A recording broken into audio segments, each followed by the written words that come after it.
My husband and his friends thought it'd be funny to leave me stranded in a small town in Italy after a fight. Let's see how she gets back, they laughed, driving off. I didn't return. A month later he tracked me down in Greece. I was already starting over.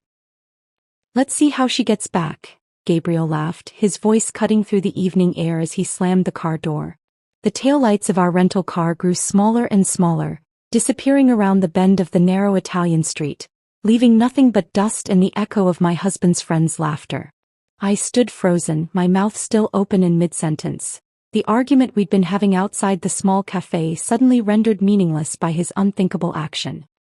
He's coming back, I whispered to myself, drawing curious stares from locals enjoying their evening meals at sidewalk tables. This is just to scare me.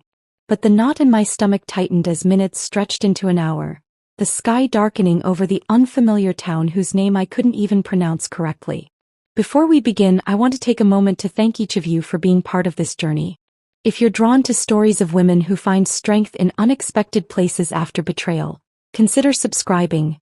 It's completely free and helps support more stories of resilience and rebirth. Now, let's witness how one abandoned woman turned an act of cruelty into the beginning of her freedom.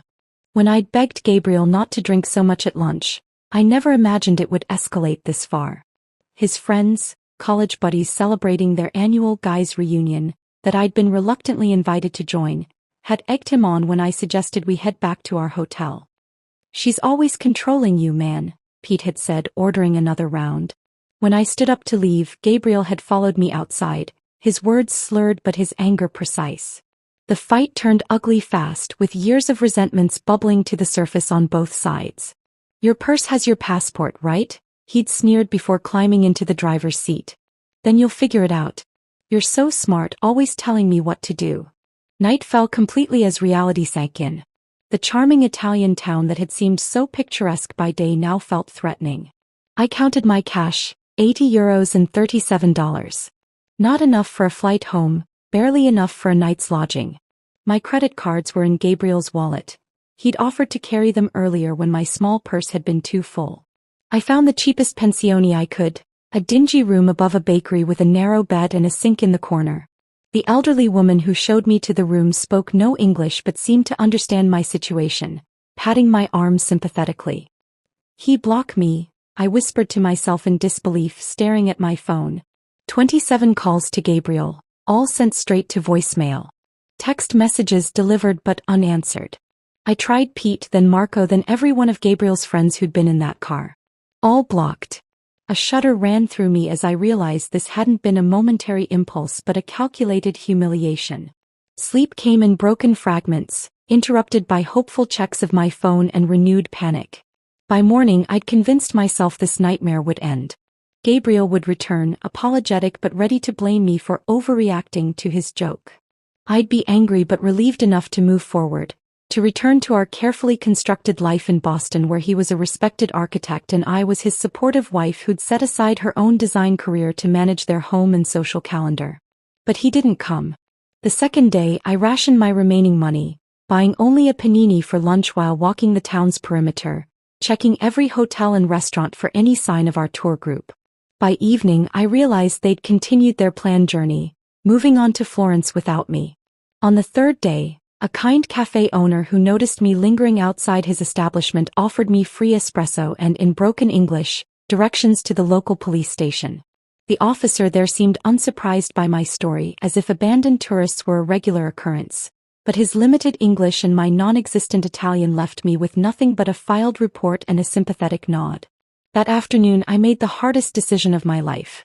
Standing before a cramped pawnshop window, I twisted off my wedding ring, the 2-carat diamond Gabriel had upgraded on our 5th anniversary, replacing the modest band we'd started with. The shopkeeper offered me far less than it's worth, but enough to fund the next step of my journey, wherever that might be. America? Call family. The pawnbroker suggested, counting out euros. I nodded mechanically, but inside a different plan was forming. Family meant explaining, meant hearing my mother's "I told you so" about Gabriel's temper, meant facing friends who'd seen the cracks in our marriage I'd tried so hard to plaster over. The bus station was quiet when I arrived, its electronic board displaying destinations I'd only read about in travel magazines. An overnight bus to Rome connected to ferries, to other buses, to places where Gabriel and his friends wouldn't think to look for me if they ever bothered to try. My finger hovered over my father's name in my contacts. One call and he'd wire money for a flight home. One call and I'd return to the life I'd built, where I'd slowly made myself smaller to accommodate Gabriel's expanding ego and demands.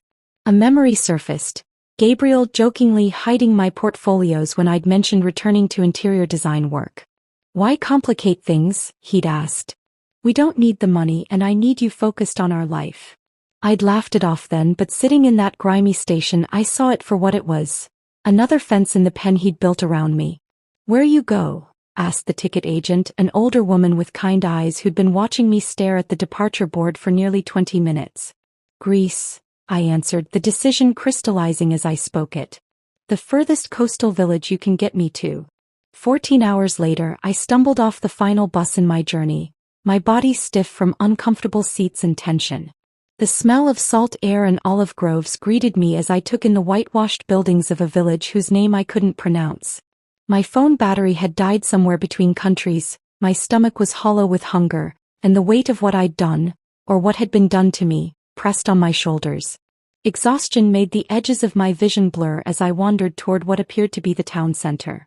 3 days of emotional whiplash had left me raw, cycling between rage at Gabriel, fear of my uncertain future, and a strange, unexpected flicker of something that felt dangerously like liberation.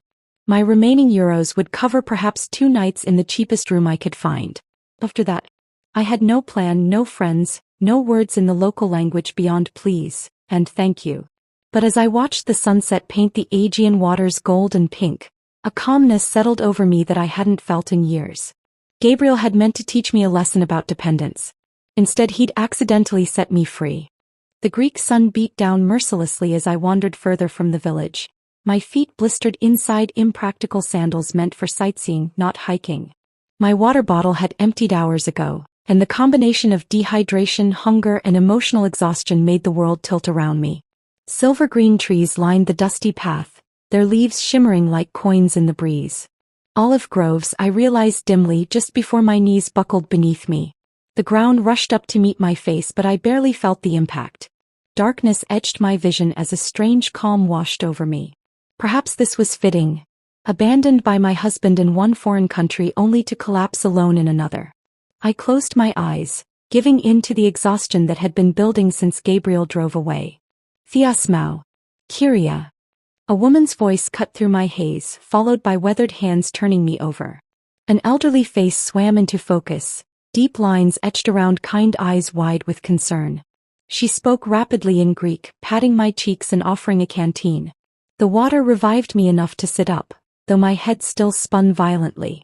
She introduced herself as Elena, repeating her name while pointing to herself. I mimicked her gesture weakly. "Alexis."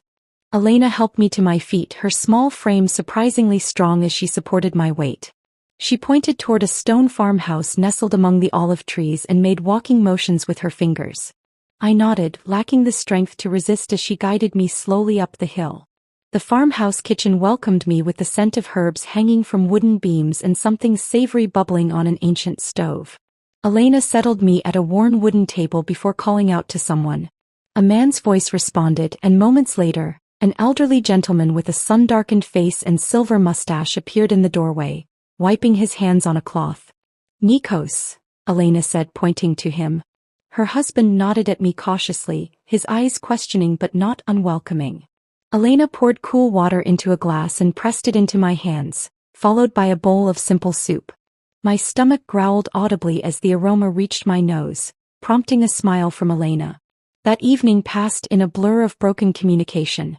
I tried to explain my situation through a combination of limited words, hand gestures, and eventually tears. Elena nodded as if she understood completely, though I knew she couldn't possibly grasp the details. Nikos remained quiet but attentive, occasionally asking questions that Elena translated through gestures.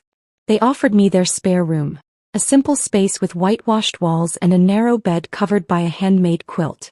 Too exhausted to protest, I collapsed into much-needed sleep. Morning arrived with roosters crowing and the aroma of fresh bread. I found clean clothes folded at the foot of my bed, A simple cotton dress and cardigan that looked decades old but freshly laundered. They hung loosely on my frame but offered a welcome change from my travel-worn outfit. In the kitchen, Elena beamed at my appearance, immediately serving strong coffee and fresh bread with olive oil and honey. With daylight clearing my mind, embarrassment crept in. These strangers had taken me in without question, fed me, clothed me. I needed to explain myself, to offer payment, to move on. Through broken English and the translation app on my phone, now charged thanks to an adapter Nikos had produced, I attempted to convey my gratitude and intention to return to the village. Elena's face fell immediately. She shook her head vigorously, pointing outside where rain now pattered against the windows, then to my still blistered feet. "Stay," she insisted, one of the few English words she knew. "Rest." Over the next 3 days I made several attempts to leave, each met with gentle resistance. Once, with my purse in hand and shoes on my feet, Elena intercepted me at the door, her expression so wounded that guilt washed over me. She took my hand and led me to a small wooden box on the mantel, opening it to reveal photographs. Her fingers trembled as she pointed to a young woman with Elena's eyes and Nikos's smile. "Sophia," she said softly, then pointed far away. "Australia." Her eyes filled with tears as she made a cradling motion with her arms, then held her hand at waist height, indicating a child. "Grandbaby," she managed in English, pointing to a more recent photo of an infant. "No, see." I understood then. Elena saw in me a surrogate for her absent daughter, a presence to fill the hollow space left behind. Rather than feeling manipulated, my heart ached for her loss. I nodded slowly and returned my purse to the hook by the door. Each day brought new routines as I gradually integrated into their farm life. Elena showed me how to gather eggs from the chickens without frightening them, how to hang laundry so the mountain breeze would catch it just right. Nikos taught me to identify weeds among the vegetable garden, his patience evident as I mistakenly pulled up an herb the first time. The work was physical, nothing like my carefully curated life in Boston, but satisfying in ways I'd forgotten existed. My body, accustomed to designer gyms and measured exercise routines, protested at first. New calluses formed on my hands and muscles I didn't know I had ached each evening. But with each passing day the pain lessened and my strength grew. More importantly, the constant mental cycling through my abandonment began to quiet, replaced by the simpler concerns of farm tasks and language learning. At night, sitting on the small porch while Elena knitted and Nikos smoked his pipe, I found myself experiencing moments of peace. The betrayal still cut deep, but here, surrounded by ancient olive trees and the rhythm of rural life, it began to feel less like the end of my story and more like an unexpected chapter. 2 weeks after my arrival, Elena sat beside me as we shelled peas from the garden. She studied my face, her expression thoughtful before asking slowly in her improving English, "Home? You want go home?" She made a plain motion with her hand, then pointed toward America. The question hit me with unexpected force. Home. The word conjured our sleek Boston brownstone with its designer furniture and carefully coordinated decor. It also brought Gabriel's controlling behavior into sharp focus. His helpful management of our finances that left me without independent access, his subtle discouragement of my friendships, his dismissive attitude toward my career aspirations. Tears spilled down my cheeks as words poured out in a language Elena couldn't fully understand, but emotions that transcended the barrier. I told her about Gabriel's betrayal, about years of slowly surrendering pieces of myself to keep peace, about the humiliation of being abandoned like unwanted baggage in a foreign country. Elena's weathered hand covered mine as I spoke. When I finished, she pointed to her heart, then to the farm around us and finally to me. The message was clear. I had a place here if I wanted it. "Work," I said carefully, mimicking Nikos tending the olive trees. "I stay, I work." Elena's smile bloomed like the sunrise over the Aegean. She nodded, squeezing my hand before returning to the peas as if we'd just agreed to something as simple as tomorrow's menu rather than a complete redirection of my life. My decision to stay marked the beginning of my education in olive farming. The very next morning, Elena shook me awake while stars still dotted the sky, handing me work clothes and sturdy boots that had belonged to Sophia. Half asleep, I followed her and Nikos to the grove where the first hint of dawn barely illuminated the ancient trees. "Elise," Elena said, pointing to the fruit-laden branches. She demonstrated the proper technique. gently combing the branches with wooden rakes to release the olives onto nets spread below. My first attempt sent twigs and leaves showering down along with precious few olives, earning me a patient correction from Nikos. By mid-morning, the sun blazing overhead, my shoulders burned with exertion, and my city-soft hands had developed their first blisters. "Boston lady hands," Elena teased gently, examining my palms at lunch break. She disappeared into the house, returning with a homemade salve that smelled of herbs and beeswax. The cooling relief was immediate as she spread it across my raw skin. "Tomorrow better," she promised, and surprisingly she was right. Each day brought improvement. My technique refined, my strength building, my hands toughening. Within weeks, I could work alongside them for hours without complaint, taking pride in the growing piles of harvested fruit. The sorting process proved even more demanding than the harvest. Seated at a long table under the shade of a pergola, we meticulously separated the olives by quality. The perfect ones destined for the premium oil, slightly blemished for second grade, damaged ones for soap making. Elena watched me with hawk eyes at first, correcting my mistakes with gentle nudges. Gradually, her corrections became less frequent as my eye developed for the subtle distinctions. "You learn fast," Nikos commented one evening, his broken English improving alongside my rudimentary Greek. It was the highest compliment he'd paid me, and warmth spread through my chest at his approval. My education extended beyond the groves into Elena's kitchen, a place that initially intimidated me with its lack of modern conveniences. In Boston, I'd considered myself a decent cook, capable of following recipes from gourmet magazines for dinner parties that impressed Gabriel's colleagues. But Elena's cooking involved no measuring cups or precise temperatures, just generations of knowledge passed through hands and observation. "Watch," she'd say, kneading dough for bread with practiced motions. I'd mimic her movements, failing spectacularly at first. My initial loaves emerged from the outdoor stone oven misshapen and either underbaked or burnt beyond recognition. "Practice," Elena encouraged, breaking apart even my worst attempts to taste them. "All learning is waste." Her acceptance of imperfections struck me as revolutionary. In my previous life, mistakes had been something to hide, not stepping stones to mastery. The simplicity of their meals revealed how processed my American diet had been. Here, everything came from their land or neighboring farms.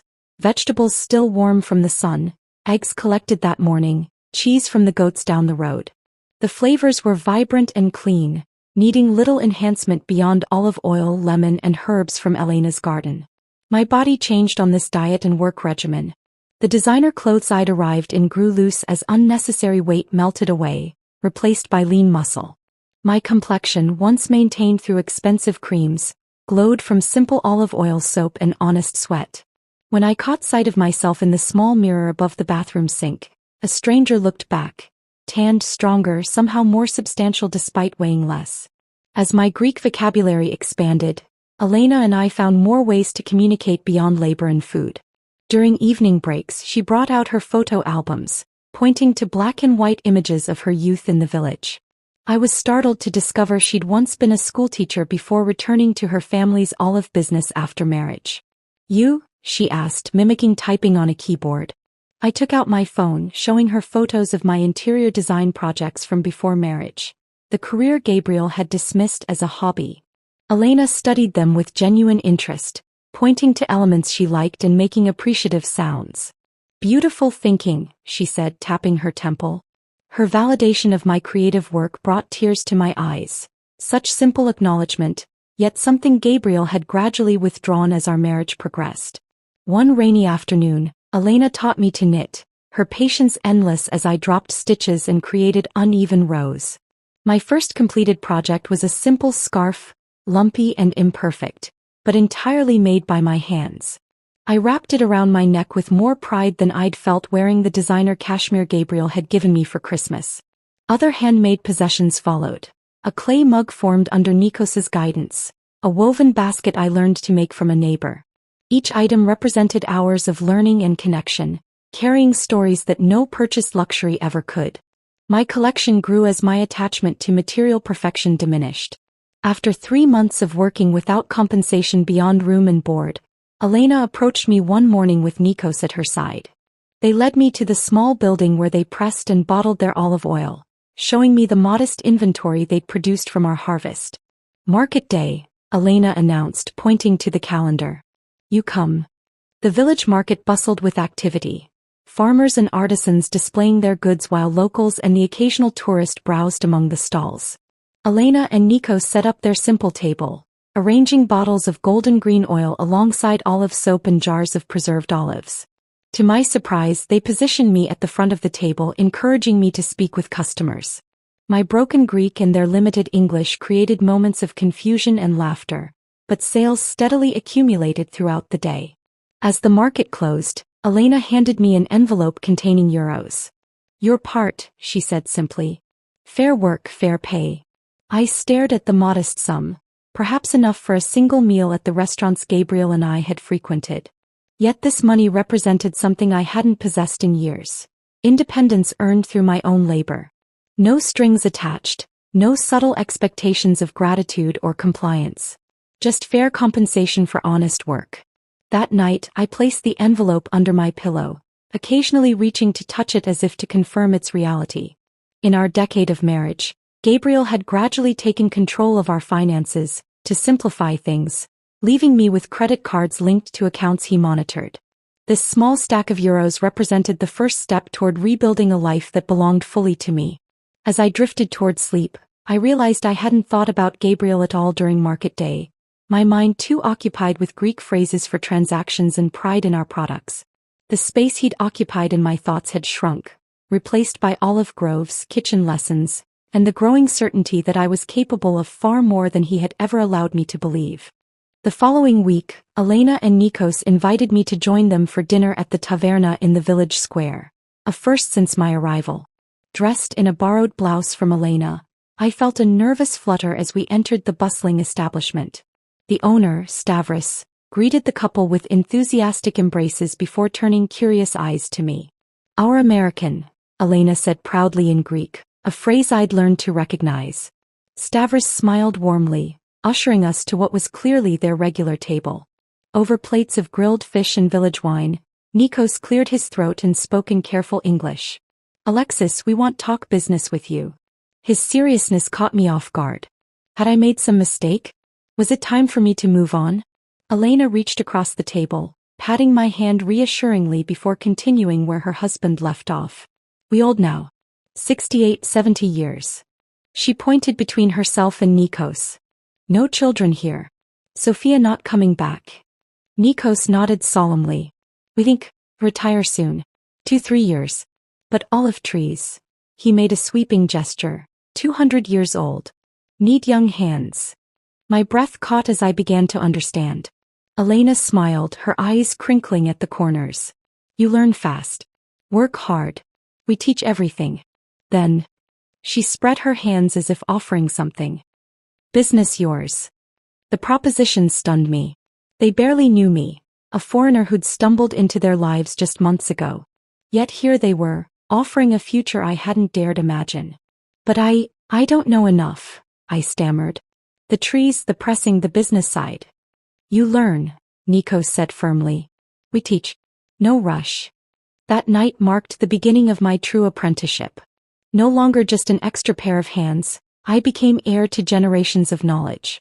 Each morning, Nikos took me through different sections of their groves, explaining how soil variations affected flavor profiles, how to identify early signs of disease, when precisely to harvest each section for optimal oil quality. Elena focused on teaching me the business records, a combination of handwritten ledgers and basic computer spreadsheets their grandson had set up during a holiday visit years ago. Her method of tracking expenses and income was functional but outdated. Seeing an opportunity to contribute beyond physical labor, I spent evenings updating their systems, creating digital records that made inventory and sales tracking simpler. "Look," I showed Elena one night, demonstrating how to filter the spreadsheet to show which oil varieties sold best at which markets. Her eyes widened as patterns emerged from the numbers. "Smart," she nodded approvingly. "Boston lady brain good for business." With their blessing, I began implementing small marketing improvements. Our hand-labeled bottles received updated tags with information about flavor profiles and food pairings, knowledge I'd gleaned from countless cooking lessons with Elena. I created a simple brochure about their traditional methods, answering the questions tourists frequently asked at our market stand. My improving Greek helped forge connections beyond Elena and Nikos's immediate circle. The pharmacist who provided Elena's blood pressure medication began stopping by our market stall for conversations that extended beyond transactions. The baker's wife invited me to join her weekly coffee gathering with other village women, an intimidating but invaluable immersion in local language and customs. Stavros from the taverna became an unexpected ally when he began featuring our premium oil as a table offering, placing small carafes with our new labels prominently on each table. "Good for you, good for me," he explained with a wink when I thanked him. Word spread, and soon 2 other restaurants in neighboring towns contacted us about supplying their establishments. 6 months into my new life, I attended the baptism of the butcher's granddaughter, my first formal village celebration. Standing in the back of the small church, I watched the community ritual with a lump in my throat. The elderly priest noticed my presence and made a point of greeting me afterward, switching to halting English learned during seminary in Athens. "You bring new life to Old Grove," he said, his rheumy eyes twinkling. "Good for village. Young people leave for Athens for America. Village needs new blood." His acceptance seemed to remove the last barrier. Invitations flowed more freely after that, to name day celebrations, impromptu gatherings at the beach, even a village committee meeting about the upcoming summer festival. Each event wove another strand into the web of connection holding me in place. Yana, the weaver whose stall stood beside ours at the weekly market, became a particular friend. 40-something and widowed young, she possessed a sharp wit and pragmatic outlook that reminded me of my college roommate. Our conversations, conducted in my improving Greek and her excellent English, ranged from business strategies to village gossip to more personal reflections. "You never speak of America," she observed one quiet afternoon as we packed up our unsold goods. "Family there? Friends?" The question pierced me unexpectedly. I'd grown so focused on building my new life that I'd pushed thoughts of my old one aside. "My parents died years ago. A few friends, but..." I trailed off, realizing how Gabriel had gradually isolated me from my support network, always finding reasons why my college friends were problematic or work colleagues using me. Yana nodded knowingly. "The husband who left you in Italy. You never say his name." "Gabriel," I said, the syllables feeling foreign on my tongue after months of silence. "His name is Gabriel. And he never searched for you?" Her directness was refreshing after months of Elena and Nikos's gentle avoidance of the topic. "I don't know," I admitted. "I haven't checked my phone." I gestured vaguely. I'd powered it on occasionally to take photos but had abandoned my American email and social accounts, unwilling to confront whatever might be waiting there. Yana's raised eyebrow challenged me. "Perhaps time to look. Not for him, for you. To close the door properly." Her words stayed with me. That evening, after helping Elena prepare dinner, I retreated to my room and powered up my old phone, connecting to the farmhouse's basic Wi-Fi. With trembling fingers, I logged into my long-neglected email account. Hundreds of unread messages filled the screen. Scanning the senders, I spotted several from old friends, their subject lines evolving from casual check-ins to concerned inquiries. A surge of shame washed over me. I'd disappeared from their lives without explanation, just as thoroughly as I'd vanished from Gabriel's. A thread from my former design mentor caught my eye. Job opportunity followed by increasingly urgent follow-ups. Opening it revealed she'd recommended me for a remote consulting position with a sustainable building materials company. The final email, dated just 2 weeks earlier, indicated the position was still open if I was interested. Before I could consider this unexpected bridge to my former life, another email sender froze my fingers on the screen. Gabriel Davis with the subject line, "I know where you are." The timestamp showed it had arrived just hours earlier. Heart pounding, I clicked it open. "Alexis, it's taken months and a private investigator, but I've finally tracked you to that backwater in Greece. This has gone on long enough. I'm coming to bring you home and end this ridiculous tantrum. My flight lands in Athens on Thursday. Be ready. 3 days from now." The room spun around me as panic and anger collided in my chest. How dare he? After abandoning me, after months without a word, he expected to simply collect me like misplaced luggage? I stumbled downstairs, the phone clutched in my hand. Elena looked up from the account ledger spread across the kitchen table, her smile fading as she registered my expression. Bad news from America? She asked gently. Gabriel, I managed. He's coming here. Thursday. Elena's eyes narrowed slightly. She reached beneath the ledger and pulled out an envelope, sliding it across the table toward me. Good timing then. Was waiting for right moment. Inside I found legal papers bearing my name alongside Elena and Nikos's, written in Greek with English translations. Partnership agreement, Elena explained. 1/3 business years now. Not future, now. Tears blurred my vision as I stared at the document, understanding its significance. Not just employment or apprenticeship but legitimate partnership. Not just a place to stay but a foundation to build upon. Not charity but earned recognition. You choose what happens Thursday, Elena said firmly, tapping the papers. You have home here. Business here. Friends here. She pointed to the phone in my hand. That man, he no longer decides. The truth of her words settled over me like a mantle of certainty. For the first time since being abandoned in that Italian town, I felt not just surviving but anchored. Gabriel was coming, but he would find a very different woman than the one he'd left behind. The following days passed in a blur of preparation.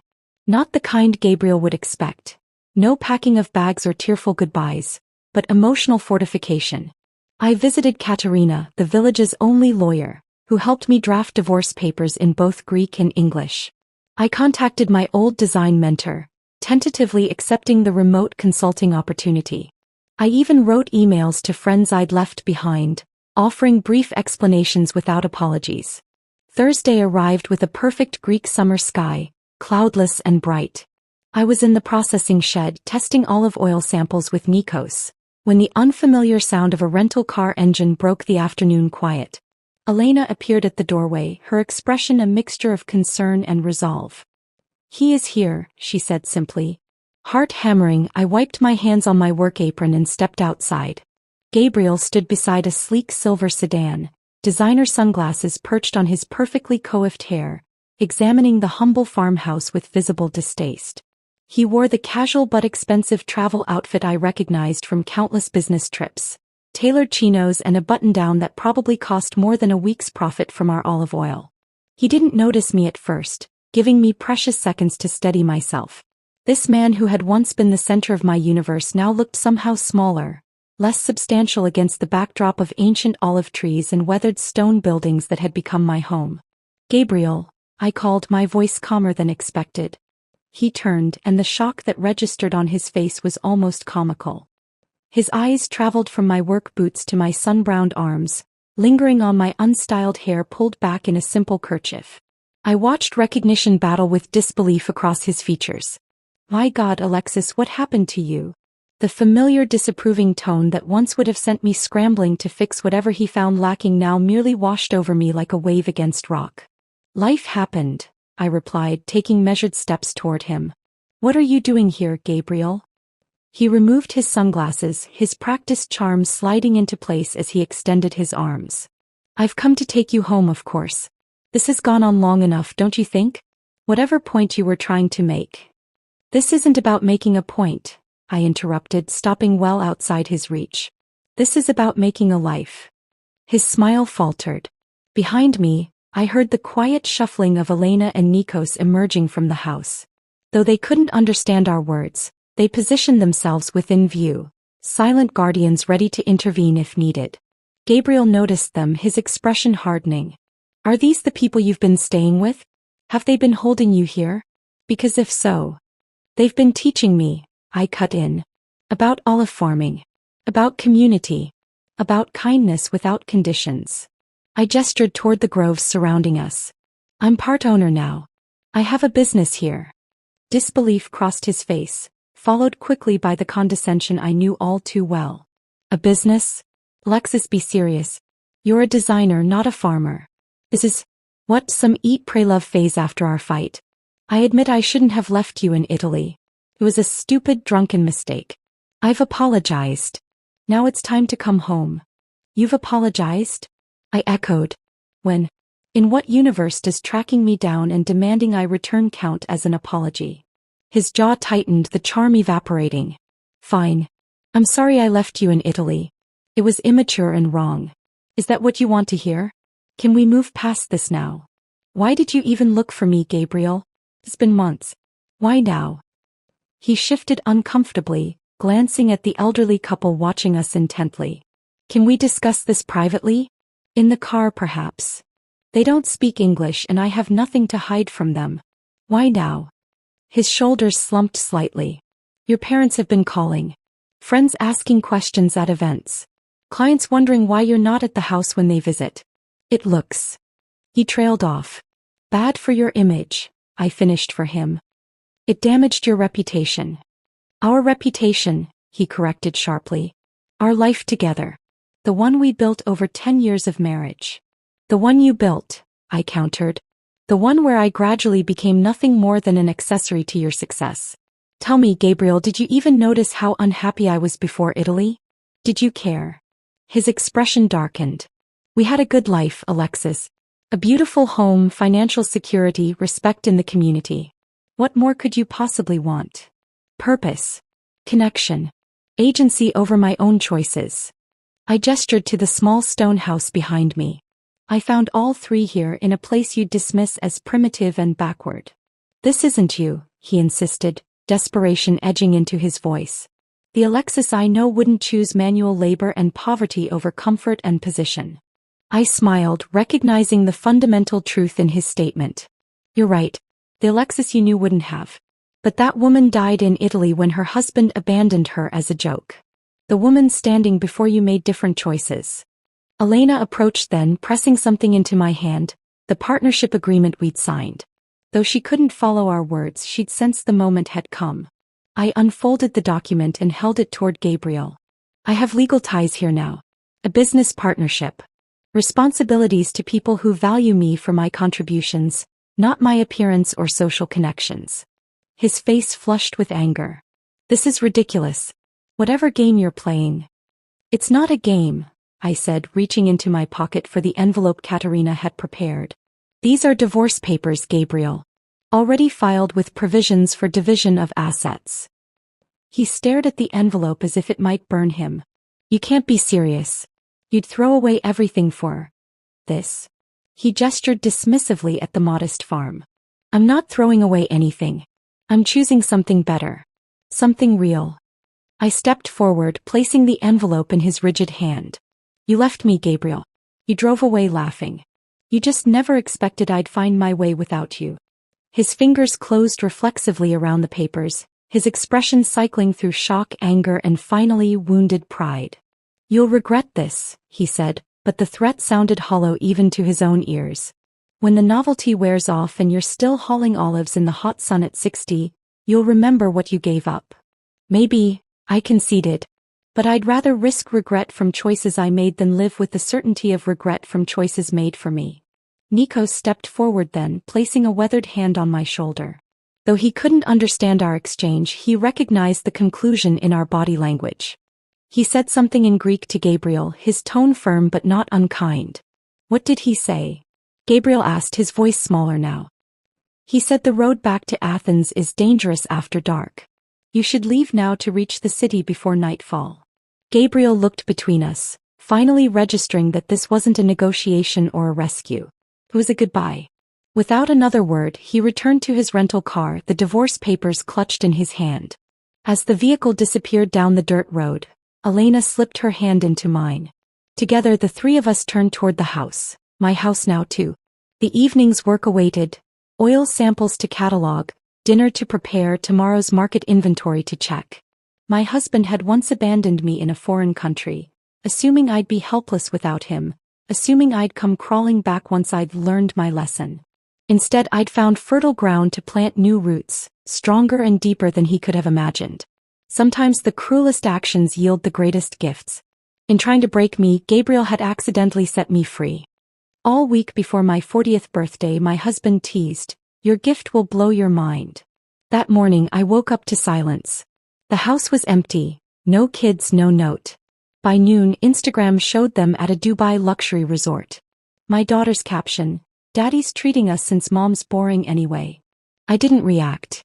2 hours later, my WhatsApp blew up. Desperate messages begging me. I stared at my phone in disbelief. 127 missed calls from Caleb. Not a single one had disturbed the silence of my empty house. I'd switched to do not disturb mode the moment I saw Emma's Instagram post. My thumb hovered over the WhatsApp notification showing dozens of unread messages, all from him. The most recent one caught my eye. Please, Michaela. Answer the phone. I'm begging you. I smiled. The begging had started exactly 37 minutes after I'd forwarded the security footage to Richard. 37 minutes. That's how long it took for Caleb's perfect world to crumble, for his corporate email access to be revoked, for his career to implode. My 40th birthday gift to myself. Justice. But let me back up. Let me tell you how this all began just 7 hours earlier. For a week, Caleb had been teasing me about my birthday. Your gift will blow your mind, he'd whisper, kissing my cheek each morning before leaving for work. Last night he'd been especially affectionate, bringing home my favorite takeout, opening a bottle of wine, and telling the kids to let me sleep in for my big day. I'd lain awake long after he started snoring, thinking about our 17 years of marriage. College sweethearts who'd built a life together. His rise through the corporate ranks at Sullivan and Pierce Investment Group. My decision to pause my legal career when Emma was born. The beautiful Atlanta suburb home we'd saved for family vacations at the beach every summer. I touched the delicate necklace he'd given me for our anniversary last month, wondering if my milestone birthday gift would be similarly thoughtful. The house was eerily quiet when I finally woke up. No sounds of Jake playing video games too loudly. No Emma's music thumping through the walls. No smell of Caleb's coffee or the special birthday breakfast he'd promised. Caleb. I called out, my voice bouncing off the walls of our master bedroom. His side of the bed was cold, he'd been gone for hours. I slipped on my robe and padded down the hallway. Emma? Jake.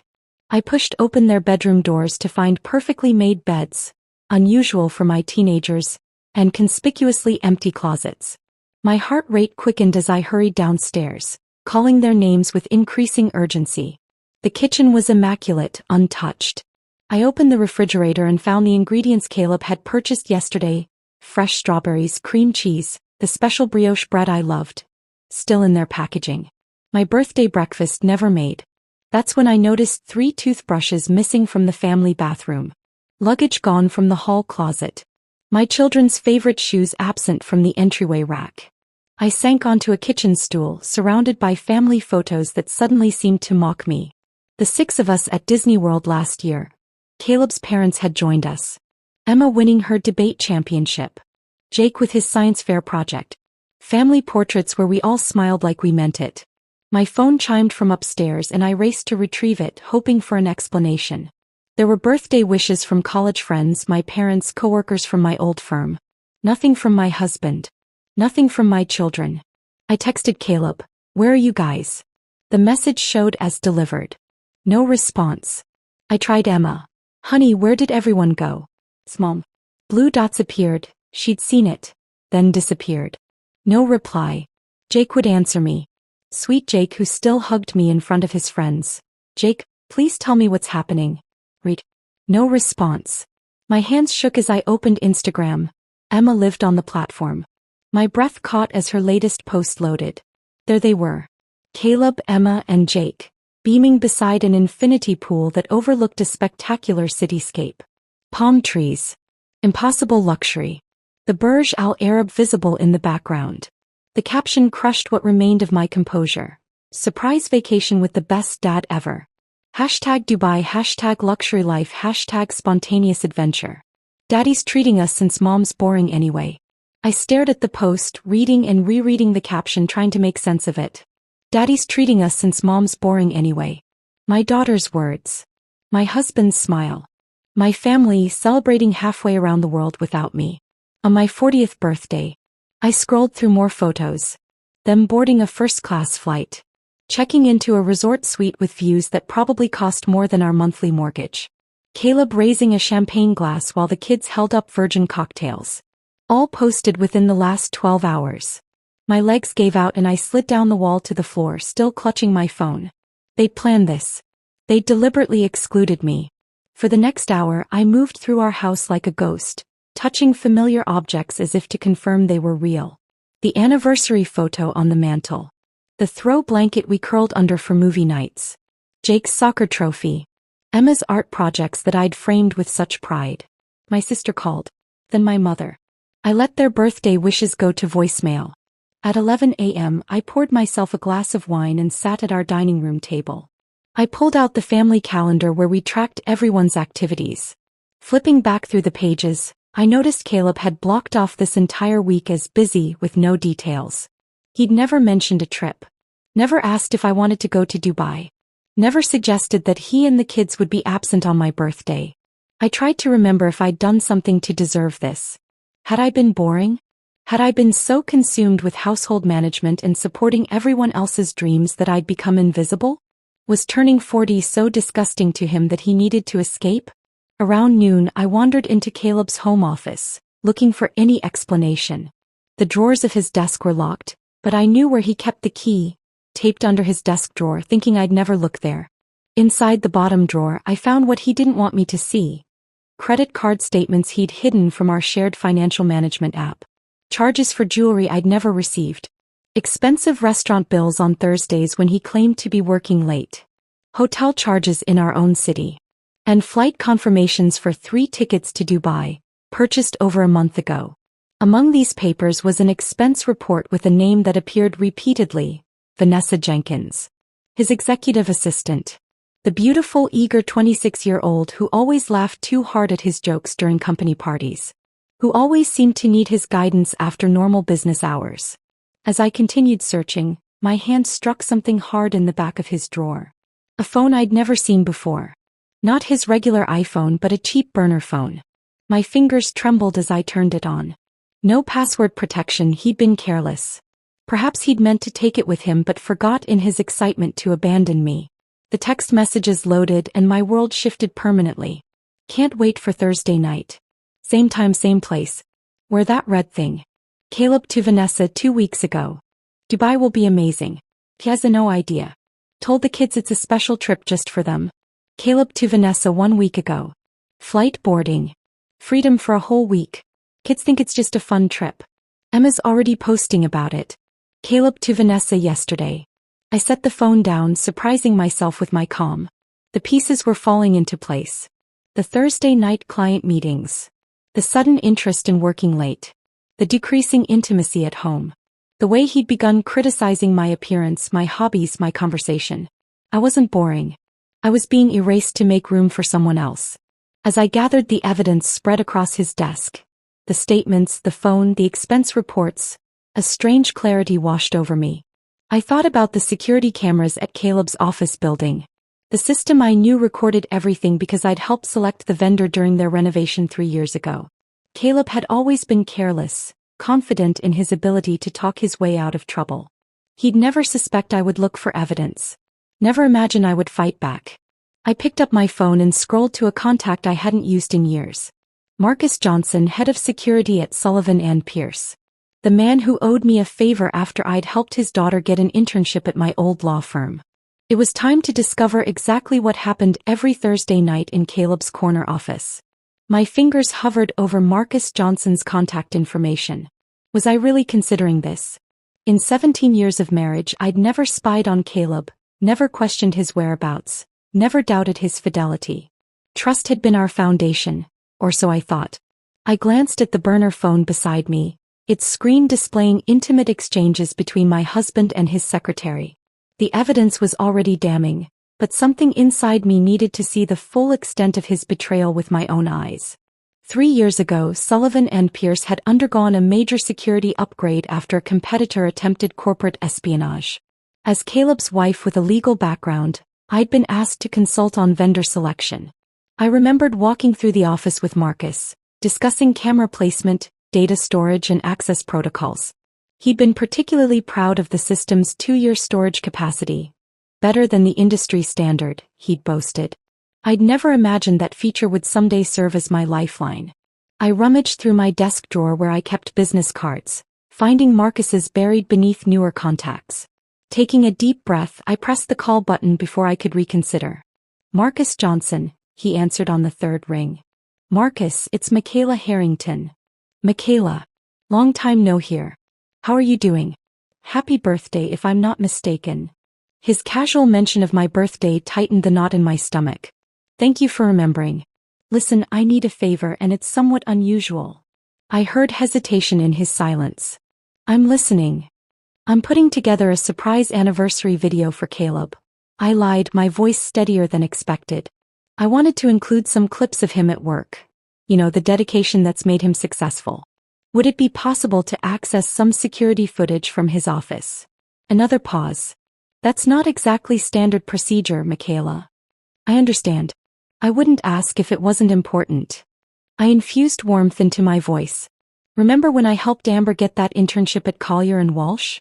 She's thriving there now, isn't she? She is, Marcus admitted. Made junior associate last month. I'm so glad. We all need a little help sometimes, don't we? I let the implication hang between us. He sighed. Which dates were you thinking?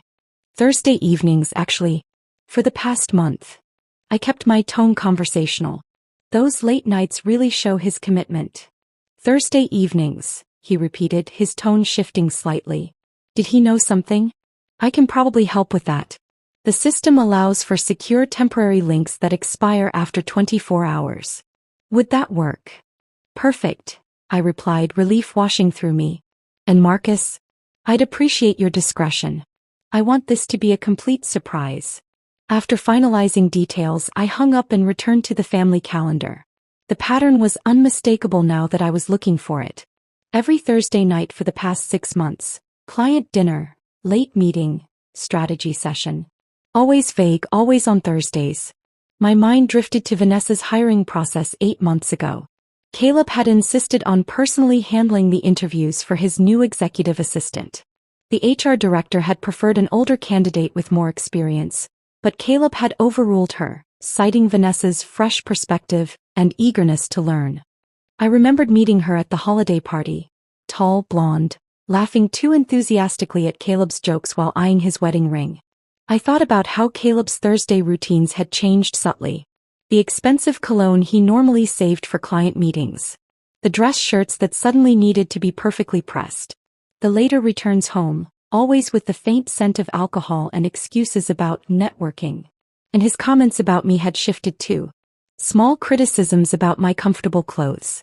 Suggestions that I should color my graying hair. Questions about when I might get back in shape. Each remark delivered with a smile but landing like tiny daggers. All while Vanessa received jewelry I never saw and dinners I never enjoyed. My laptop chimed with an email notification from Marcus. A secure link and temporary password had arrived sooner than expected. I poured another glass of wine and closed the blinds in my home office, creating a cocoon of privacy before clicking the link. The security system interface was intuitive, with a calendar and floor plan allowing me to select specific dates, times, and cameras. I chose last Thursday, 7 p.m. and the camera outside Caleb's office. The footage appeared instantly. I watched as most employees filed out for the evening. The timestamp showed 7:43 p.m. when Vanessa returned from the break room carrying 2 glasses of wine. She entered Caleb's office without knocking. I switched to the interior camera. My husband greeted his secretary with a familiarity that made my stomach turn. Their conversation started professionally enough. Budget reports, client meetings. But their body language told a different story. They sat too close on his office couch, their shoulders touching, hands brushing when passing documents. At 8:16 p.m. he kissed her. Not a tentative first kiss but a practiced, passionate embrace that spoke of established intimacy. I felt oddly detached as I watched them on his office couch. The same man who had claimed headaches and exhaustion when I initiated intimacy at home. Their encounter was both hurried and familiar, suggesting a well-established routine. Afterward, as they straightened their clothing, their conversation turned to Dubai. She has no idea? Vanessa asked, examining herself in a compact mirror. Caleb laughed. None. Thinks I'm planning some special birthday surprise at home. Well, you are surprising her. Vanessa's smile was cold. Just not the way she expects. The kids are excited. Emma's totally on board. She thinks her mom's boring anyway. Typical teenage stuff but useful. And you're sure she won't cause problems while you're gone? No surprise investigations. My husband's dismissive snort pierced my heart. Michaela, please. She's too busy with her book club and grocery shopping to notice anything. She stopped being interesting years ago. I watched in stunned silence as Vanessa opened a small jewelry box. The purchase I'd seen on his credit card statement, revealing a diamond bracelet that matched the necklace Caleb had given me for our anniversary. It's beautiful, she breathed, trying it on. Only the best for you, he promised, kissing her again. And when I get back from Dubai, we'll discuss your promotion. I forced myself to watch 3 more Thursdays, documenting times, dates, and conversations. Each recording revealed more betrayals. Discussions about my predictability, plans made using our family funds, jokes at my expense. By the time I finished reviewing the footage, my phone had accumulated 12 new notifications. Caleb had sent photos of their Dubai breakfast, the hotel suite, the children enjoying the pool. Emma had finally texted a half-hearted, "Happy birthday, Mom." 6 hours into my supposed special day. I ignored them all. Instead, I created a new folder on my laptop labeled Evidence. I downloaded key segments of the security footage, carefully documented the credit card statements, photographed the text messages from the burner phone, and compiled a timeline of Caleb's deceptions. For hours I worked methodically, my legal training resurfacing as I built an airtight case against my husband. The pain had transformed into something colder, more focused. I remembered Caleb once mentioning Sullivan and Pierce's strict morality clause for executives, designed to protect the firm's reputation with wealthy, conservative clients. A clause that specifically prohibited romantic relationships with subordinates. A clause that required immediate termination if violated. I knew exactly where to aim. Not at his heart, he clearly didn't have one, but at what he truly valued. His position, his power, his reputation. By sunset on my 40th birthday, abandoned by my family but armed with irrefutable evidence, I had formulated my response. I would not cry. I would not beg. I would not create a scene. I would simply show Richard Barnes, the managing partner at Sullivan and Pierce, exactly what kind of man he had made partner. And then I would wait for my phone to ring. I slept surprisingly well that night. The house's emptiness, once devastating, now felt like a sanctuary where I could execute my plan without interruption. I woke before my alarm at 5:30 a.m., oddly energized despite everything. The morning sun filtered through my office blinds as I reviewed Sullivan and Pierce's employee handbook. The one Caleb had carelessly left in his desk drawer years ago. Page 42, Section 8.3, Executive Conduct and Morality Clause. I'd highlighted the relevant passages. Executives shall not engage in romantic or sexual relationships with direct subordinates. Violation constitutes grounds for immediate termination. Misuse of company resources for personal affairs represents serious misconduct. I'd practiced corporate law long enough to recognize airtight language when I saw it. Richard Barnes had built Sullivan and Pierce's reputation on integrity and conservative values. The firm managed billions for clients who expected impeccable behavior from those handling their wealth.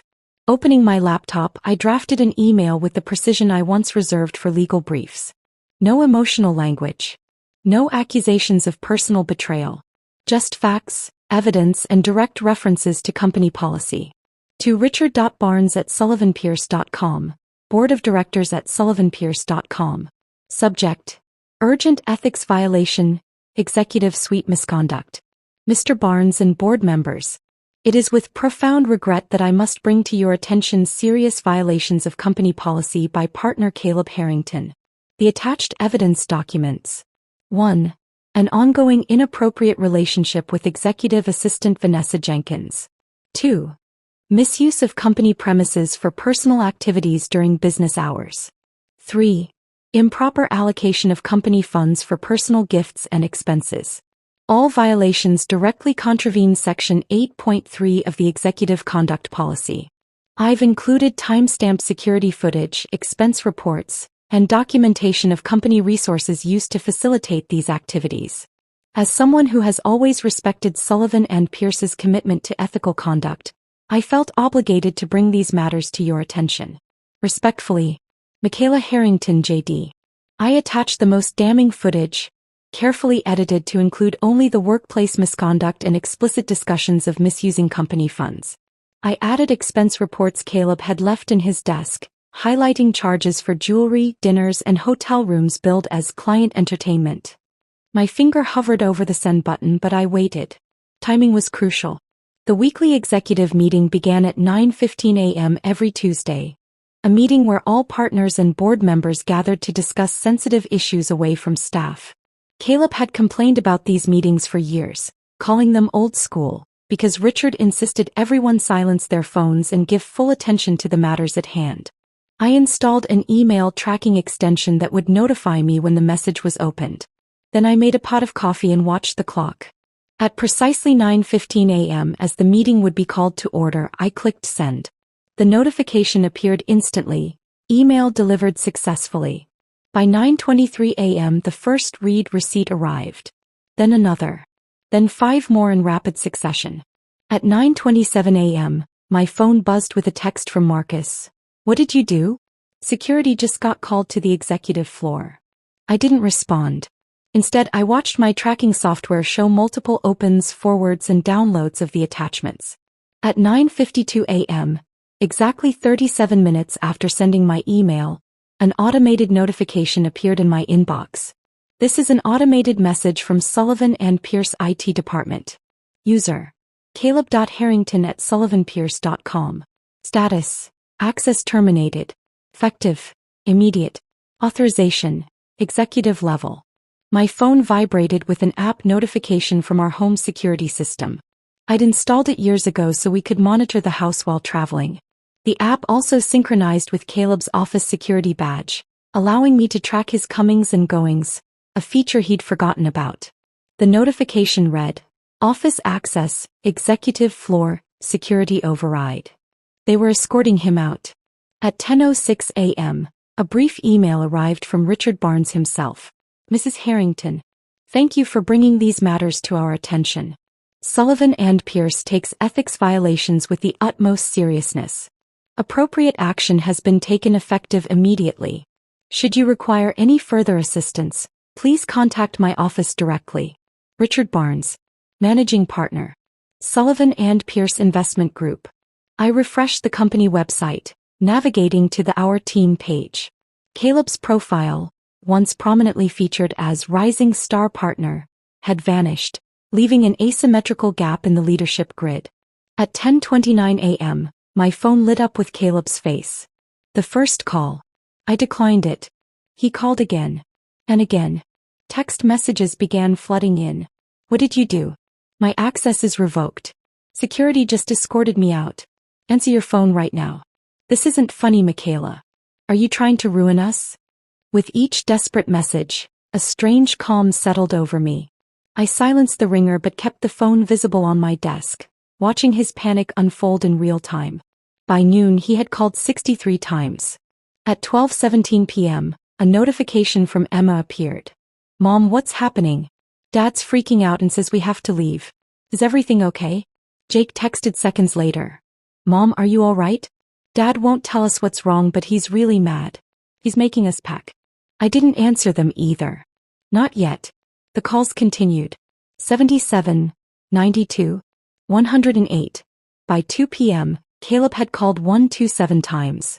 His WhatsApp messages grew increasingly frantic. "Please, Michaela. Answer the phone. I'm begging you. Whatever you think happened, we can fix this. Think about the kids. Think about our family. I've been locked out of everything. Corporate accounts, email, building access. Richard won't even speak to me. What did you tell them?" The last message made me smile. He still didn't know exactly what I'd done. He couldn't comprehend that I'd had access to everything. The security footage, the expense accounts, the text messages with Vanessa. While his messages accumulated, I moved through our house with purpose. I gathered Caleb's personal items, his beloved college football trophies, family photos, the expensive watches he collected, and packed them methodically into cardboard boxes labeled simply Caleb's items. I contacted my friend Stephanie, who had remained a practicing attorney when I'd stepped back from my career. "I need an emergency consultation," I told her. "Marriage dissolution under circumstances of infidelity, financial misconduct, and abandonment." Michaela? What's happened? Her voice filled with concern. I'll explain everything when we meet. How soon can you file paperwork to freeze joint assets? If it's emergency circumstances by end of day. Are you safe? The question surprised me. I'm perfectly safe. And for the first time in years I'm seeing clearly. After arranging a meeting for the following morning, I called a locksmith who arrived within the hour. I had all exterior locks changed and reprogrammed our smart home security system with new codes. I contacted our bank and placed a temporary freeze on our joint accounts, citing potential fraudulent activity. Each action methodically dismantled the control Caleb had maintained over our shared life. By late afternoon, Emma called instead of texting.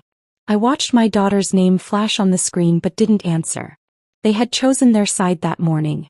They could wait in uncertainty a little longer. As sunset painted my empty house in golden hues, I sat in what had been our shared bedroom and felt something unexpected. Power.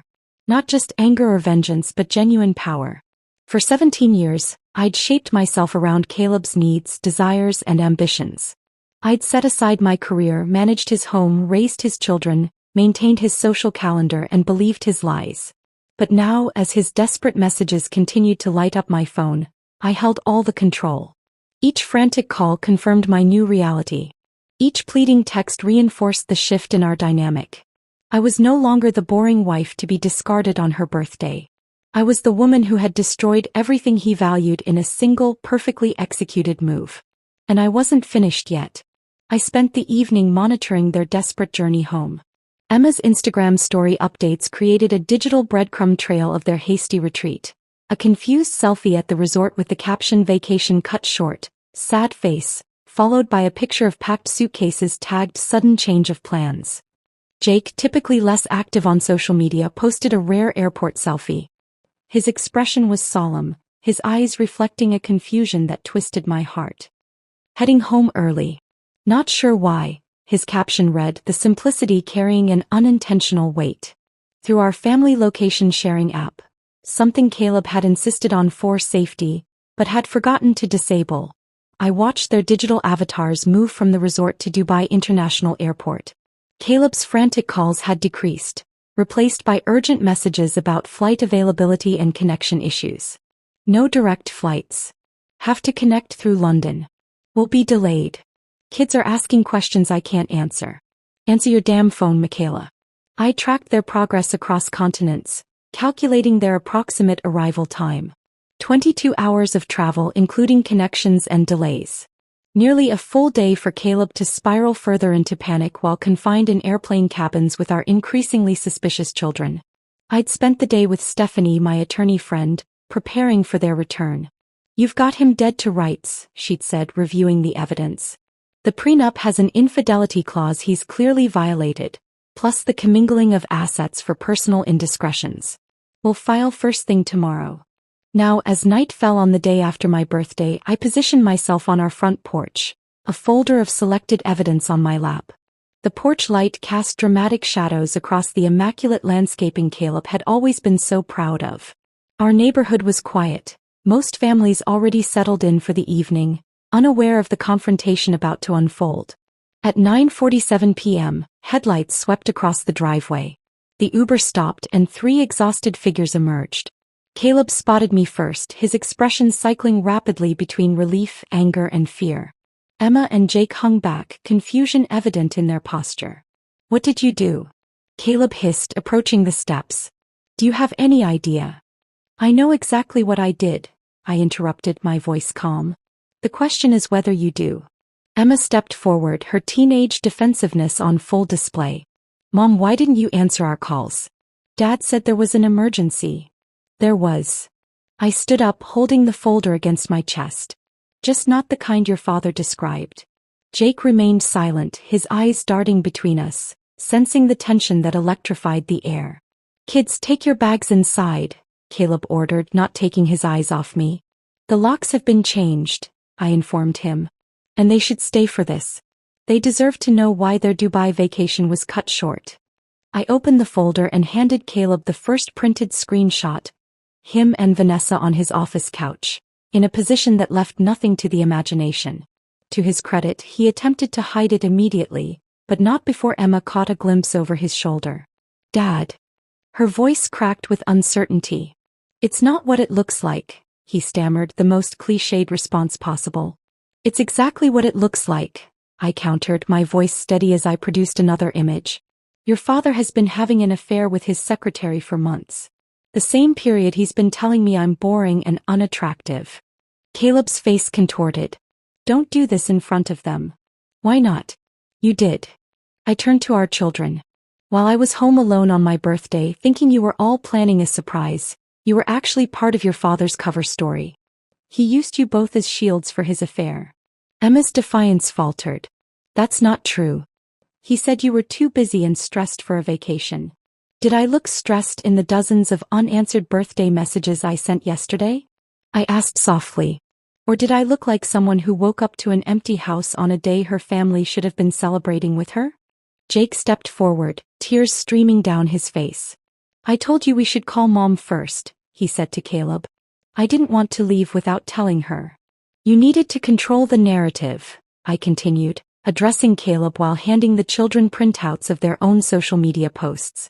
"So you manipulated our children into believing I was boring and disinterested." Emma stared at her own Instagram caption. "Daddy's treating us since Mom's boring anyway." Her face paled. "Did you suggest that wording?" I asked her gently. Her eyes, so like mine, filled with tears. "Dad said it would be funny. That you'd laugh when you saw it later." Caleb stepped toward the door. "This is ridiculous. We're all tired. Let us in and we can discuss this like adults." Like the adult who abandoned his wife on her birthday? Or the adult who expensed jewelry for his mistress on our family credit card? Emma gasped and Jake made a small wounded sound. "Here's what's going to happen," I said, maintaining the composure I'd practiced all day. "Jake and Emma can come inside. Their rooms are exactly as they left them. You, Caleb, can find somewhere else to stay. Your personal items are boxed in the garage. You can't just lock me out of my own house. The house that's in my name? The one I inherited from my grandmother and renovated with my trust fund? That house." I smiled without warmth. "I think I can." Jake moved first, slipping past me through the door I unlocked with my new key. Emma hesitated, torn between the parents she'd always seen as a united front. "It's okay, Em," I said softly. "This isn't your fault." "None of it is." "Dad?" she pleaded, looking back at him. Caleb's face hardened into something ugly. "Your mother has clearly lost her mind. She's trying to destroy our family because she's jealous and vindictive." The accusation hung in the air for a moment before I responded. "Emma, check your father's phone. Look for messages from Vanessa." "Don't touch my phone," Caleb snapped, but Emma had already seen enough in his reaction. She walked past me into the house, her shoulders shaking with silent sobs. Left alone, Caleb's facade finally crumbled. "You've destroyed everything," he whispered. "My career, my reputation." "You did that yourself," I corrected him. "Every Thursday night for 6 months. Every lie you told our children. Every time you charged another hotel room to our family account." The following days unfolded with a strange mixture of chaos and clarity. Caleb's professional destruction was swift and comprehensive. Richard Barnes personally called to inform me that several major clients had requested transfers to different partners upon learning of Caleb's departure. "The investment community is small," Richard explained. "Word travels fast." Vanessa quietly accepted a settlement and resignation agreement, vanishing from Caleb's life as quickly as she'd entered it. Without his position, power, or expense account, she'd found greener pastures. Caleb's colleagues, men who had dined in our home, whose children had played with ours, avoided him publicly. His business calls went unanswered. Country club memberships were quietly revoked. The carefully constructed professional network he'd spent decades building collapsed under the weight of scandal and poor judgment. Meanwhile, Emma and Jake processed their own betrayal. Emma's initial defense of her father had dissolved once she understood how he'd manipulated her against me. "He kept saying you were probably glad for the break," she confessed, her voice small. "That you never really enjoyed family vacations anyway." Jake's reaction was rawer, less complicated by teenage rebellion. "I didn't want to go without you," he repeated, clinging to me like he had as a much younger child. "It felt wrong the whole time." Through it all, I found strength I didn't know I possessed. I comforted my children despite my own wounds, assuring them that the divorce wasn't their fault, that they didn't need to choose sides, that my love for them remained unshaken. 1 week after my birthday, Stephanie and I met Caleb and his hastily obtained lawyer at her office. She presented him with divorce papers, along with a detailed accounting of his misconduct. The prenuptial agreement Mrs. Harrington signed includes clear provisions regarding infidelity, Stephanie explained clinically. Section 3.2 specifically voids the community property provisions if either party engages in extramarital affairs. Caleb's lawyer flipped through the document with growing concern. Additionally, Stephanie continued, we've documented extensive misuse of family funds for personal indiscretions, including but not limited to jewelry, hotel rooms, and the recent Dubai trip. She slid across a spreadsheet detailing every questionable charge, each one meticulously categorized and dated. We have 3 witnesses prepared to testify regarding Mr. Harrington's character and conduct, should this proceed to court. Stephanie's tone made it clear this wasn't a path he wanted to take. However, Mrs. Harrington is prepared to offer a reasonable settlement. The terms were straightforward. I would keep the house and primary custody of the children. Caleb would retain his personal investments and certain assets acquired before our marriage. He would provide reasonable child support but no alimony. I didn't want or need his money. Most importantly, the settlement included a confidentiality agreement. In exchange for a quick uncontested divorce, I wouldn't publicly share the details of his misconduct beyond what was already known. You're being surprisingly generous, his lawyer noted with confusion. I'm being practical, I corrected him. I want this chapter of my life closed quickly so my children and I can move forward. As Caleb signed the papers, his hand trembling slightly, I realized the final truth of our marriage. Even in its destruction, he had never truly seen me. He had underestimated my intelligence, my resilience, and my capacity for calculated justice. It was the last mistake he would make at my expense. I didn't expect healing to begin with silence, but that's exactly how it started. 2 weeks after signing the divorce papers, I sat in Dr. Eleanor Mason's softly lit office, unable to speak. The words were there, 17 years of them, but they remained trapped behind a lifetime of accommodating everyone else's needs before my own. Take your time, she said, her voice gentle but firm. This space is yours. Those 4 words unlocked something profound. My space. My time. My healing. Our weekly sessions became the foundation of my recovery. Dr. Mason helped me identify patterns I'd never recognized, how I'd gradually diminished myself to elevate Caleb, how I'd internalized his subtle criticisms until I believed I was indeed boring and unworthy. You built your identity around being his wife, she observed during our 3rd session. Now you get to discover who Michaela really is. That journey began with small steps. I dug out the watercolor set I'd abandoned when Emma was born. My first attempts were clumsy, but the joy of creating something solely for myself felt revolutionary. I joined a book club, not the one Caleb had mocked for being suburban and predictable, but one focused on women's journaling and self-discovery. Most significantly, I reconnected with friends who had gradually disappeared from my life. Lunch with my law school roommate revealed a painful truth. We stopped inviting you because Caleb always had an excuse, she admitted over salads. He'd say you were too tired or busy with the kids. Eventually, we thought you just weren't interested.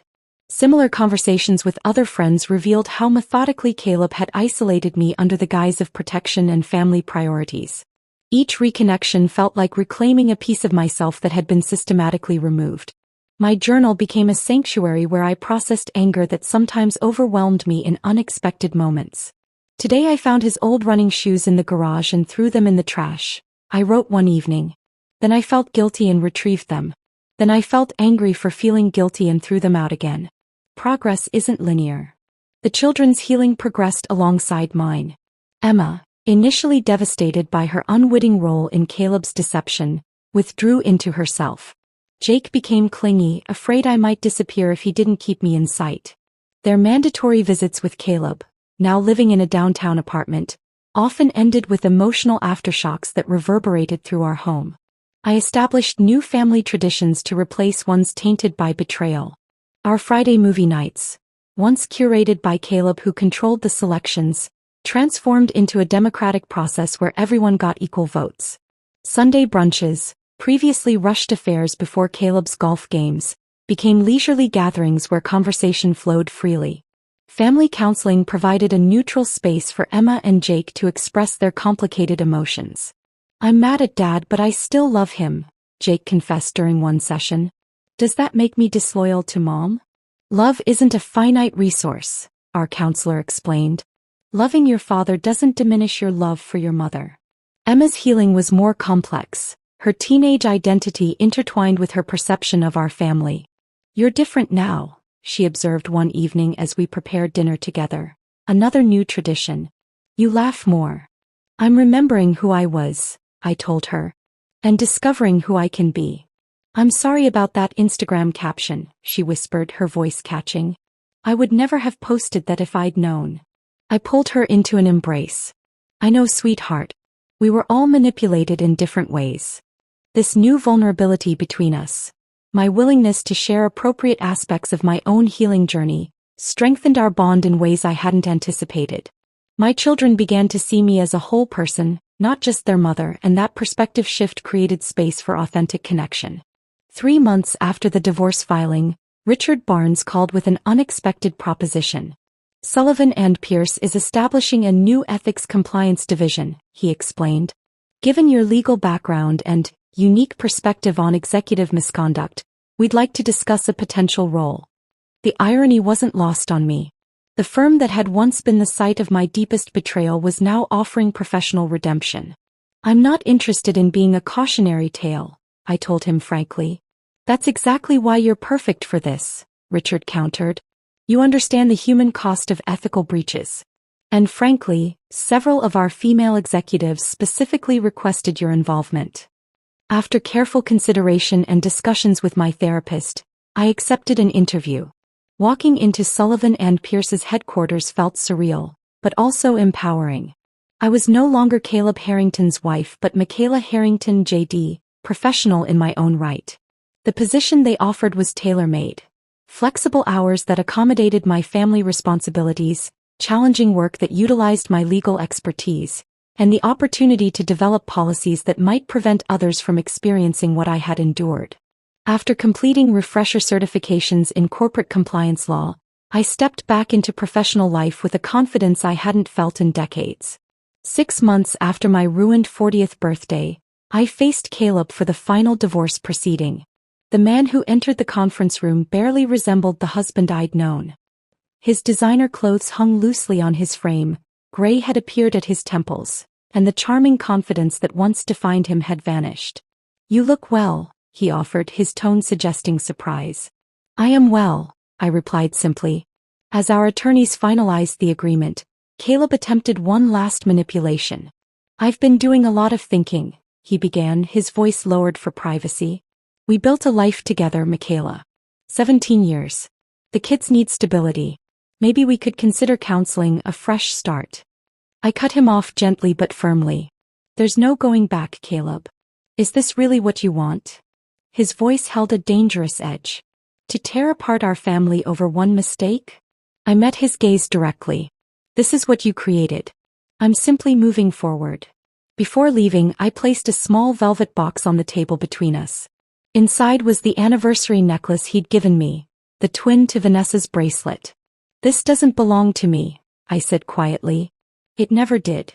I walked away without looking back, my attorney's heels clicking alongside mine as we exited the building. Outside, spring sunshine warmed my face. For the first time since my birthday, I felt something close to genuine peace. My 41st birthday arrived on a perfect April morning. No elaborate promises, no mysterious hints about mind-blowing gifts. Instead, Jake knocked on my bedroom door at a reasonable hour, proudly carrying slightly burned toast and fresh coffee. "Emma's decorating downstairs," he whispered conspiratorially. "She made me promise not to tell you." Downstairs, my daughter had transformed our dining room with handmade paper flowers and a banner she'd clearly stayed up late creating. "Mom's rebirth day," it proclaimed in glittering letters. My parents arrived bearing favorite childhood dishes. Friends came with thoughtful gifts that celebrated my rediscovered passions. art supplies, books, hiking gear for the weekend trips I'd begun taking with a women's outdoor group. My sister brought photo albums from before I'd met Caleb, visual reminders of the vibrant, ambitious woman I'd once been and was becoming again. As Emma carried out the cake she'd baked herself, chocolate with buttercream frosting, my favorite rather than Caleb's preferred carrot cake we'd had for years, I felt tears welling. "I'd like to make a toast," I said, raising my glass. "To lessons learned the hard way. To resilience found in broken places. And to all of you who helped me remember that life's most valuable gift is authenticity." Later, as guests departed and my children cleared away plates, I stepped onto the back porch of the home that was truly mine now. The garden I'd planted in the weeks after the divorce was beginning to bloom, new growth emerging from freshly turned soil. Like me, I thought watching the sunset paint the sky in brilliant colors. This wasn't the life I'd planned. The journey here had been painful beyond imagination. But standing in my garden, surrounded by people who valued me for exactly who I was, I realized that Caleb had accidentally kept his promise after all. My 40th birthday gift had indeed blown my mind, just not in the way anyone expected. It had shattered the comfortable illusions I'd lived within and forced me to rebuild something authentic from the ruins. And that painful gift of truth had ultimately set me free. At my 6-year wedding anniversary dinner, my husband raised his glass, toasting to being free, single, and searching. While I was still in shock, he handed me a t-shirt with 6 years of disappointment printed on it. His mother raised her glass, his dad smirked. I stood up, took a breath, and made an announcement that left everyone in the restaurant frozen. To being free, single, and searching. The champagne in my glass sloshed as Jake slammed his flute against it. I stared at my husband of 6 years, my body turning to stone as he proclaimed his freedom to the entire restaurant. My anniversary dinner. My public execution. Jake reached under the table and pulled out a gift box with theatrical flair. His mother Barbara's eyes sparkled with cruel anticipation while his father's face twisted into the smirk I'd grown to despise. "Open it, honey," Jake urged, his voice dripping with false sweetness. I had it specially made. My trembling fingers lifted the lid, revealing a folded black t-shirt. As I unfolded it, bold white letters proclaimed, 6 years of disappointment. The restaurant seemed to tilt around me as realization crashed through my body like ice water. This moment, this public humiliation had been the plan all along. Looking back, I should have seen it coming. The cracks in our marriage hadn't appeared overnight, though I'd become adept at ignoring them. Jake had grown increasingly distant over the past year, his late nights at the office multiplying without explanation. Our conversations had dwindled to logistical exchanges about bills and schedules. The spark that had once drawn us together had faded to cold embers. "Working late again?" I'd asked 3 months earlier, watching him adjust his tie in our bedroom mirror. "Big client," he'd mumbled without meeting my eyes. "Don't wait up." I'd noticed the cologne then, not his usual scent but something new. When he returned past midnight, he'd shower before coming to bed, claiming the office was stuffy. I accepted the explanation because the alternative meant acknowledging our marriage was failing. Our intimacy had evaporated. Jake's touches became perfunctory, his kisses quick pecks lacking any real affection. When I initiated, he'd claim exhaustion or stress, rolling away to scroll through his phone with his back to me. The rejection stung, but I buried it beneath excuses about work pressure and bad timing. On Sundays, when we used to spend lazy mornings making breakfast together, Jake started scheduling golf with his father or networking brunches I wasn't invited to attend. The house grew silent in his absence, and I found myself talking aloud just to hear a human voice. "We should plan something special for our anniversary," I'd suggested 6 weeks earlier, attempting to rekindle something between us. "Sure," he'd agreed with surprising enthusiasm. "I'll handle everything. It'll be memorable." The genuine smile that crossed his face should have warned me. Instead, I felt hopeful for the first time in months, believing he wanted to repair what was broken between us. I discovered the truth while doing laundry. Jake usually emptied his pockets, but that day a crumpled receipt fell out when I tossed his pants into the washing machine.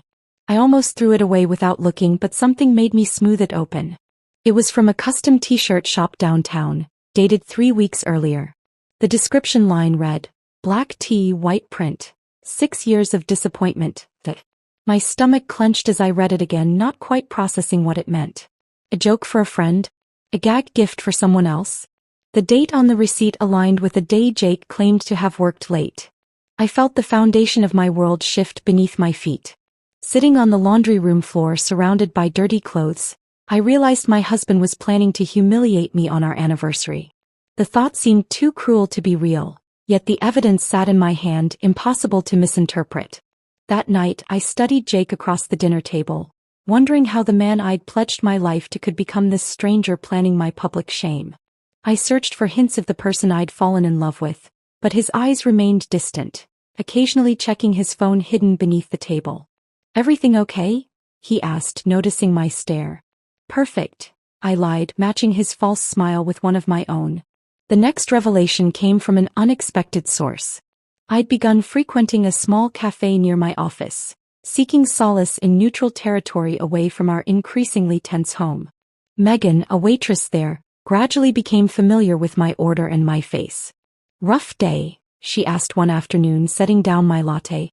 "Rough year," I admitted, surprising myself with the honesty. Something in my tone must have resonated with her, because she hesitated before asking, "Your last name wouldn't happen to be Collins, would it?" The question startled me. "It is." "Why?" Megan lowered her voice. "I also work weekends at Vincenzo's. Your in-laws are regulars." She paused, seeming to weigh her words. "I've overheard conversations about you that didn't seem kind." My heart pounded as she explained how she'd served Jake, his parents, and occasionally another woman for dinner many Sundays. The same Sundays he claimed to be golfing or networking. They discussed an anniversary surprise with malicious excitement, specifying it would happen at Vincenzo's, the upscale Italian restaurant his mother adored. "I'm not supposed to get involved in customers' business," Megan said, but it sounded cruel. "I'd want someone to tell me." I thanked her with tears threatening to spill. As she turned to leave, I asked, "The woman with them, can you describe her?" "Blonde, mid-30s. Designer clothes. She's never there when your husband is, only with your in-laws." Megan hesitated. "They call her Diane." "Diane. My mother-in-law's personal assistant." The pieces began aligning in a horrifying picture. Instead of confronting Jake, I decided to investigate. Something inside me had hardened, a protective shell forming around the wounded parts of my heart. I deserved to know the full extent of his betrayal before deciding my next steps. I began by checking our credit card statements, finding regular charges at hotels on nights Jake claimed to work late.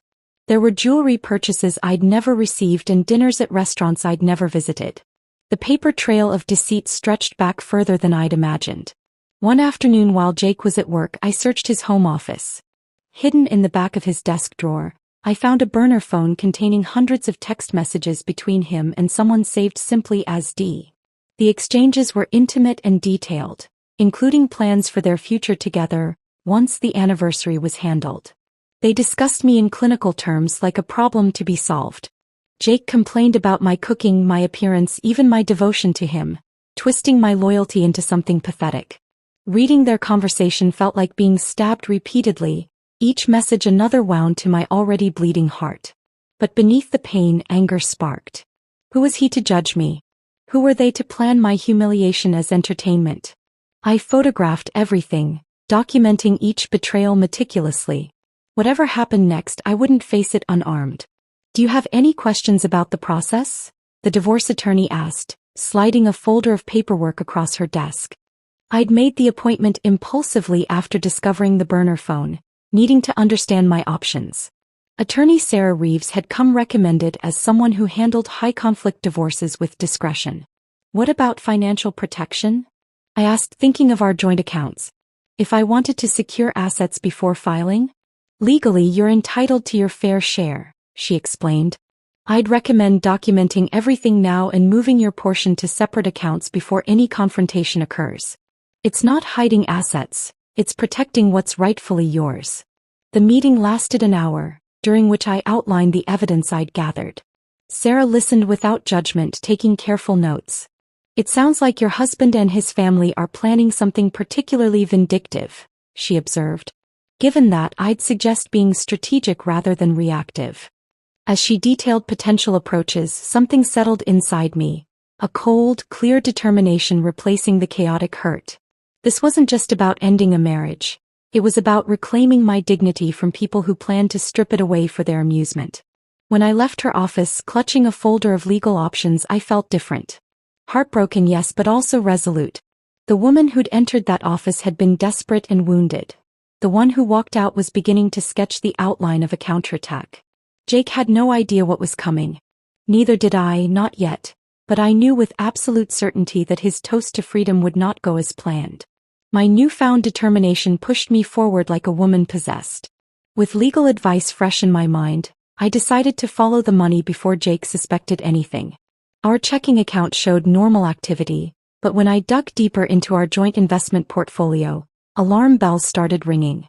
Over the past 3 months, Jake had systematically transferred small amounts, not enough to trigger notifications but substantial in total, to a separate account I had no access to. That's odd, I whispered to myself, scrolling through the transaction history. A pattern emerged.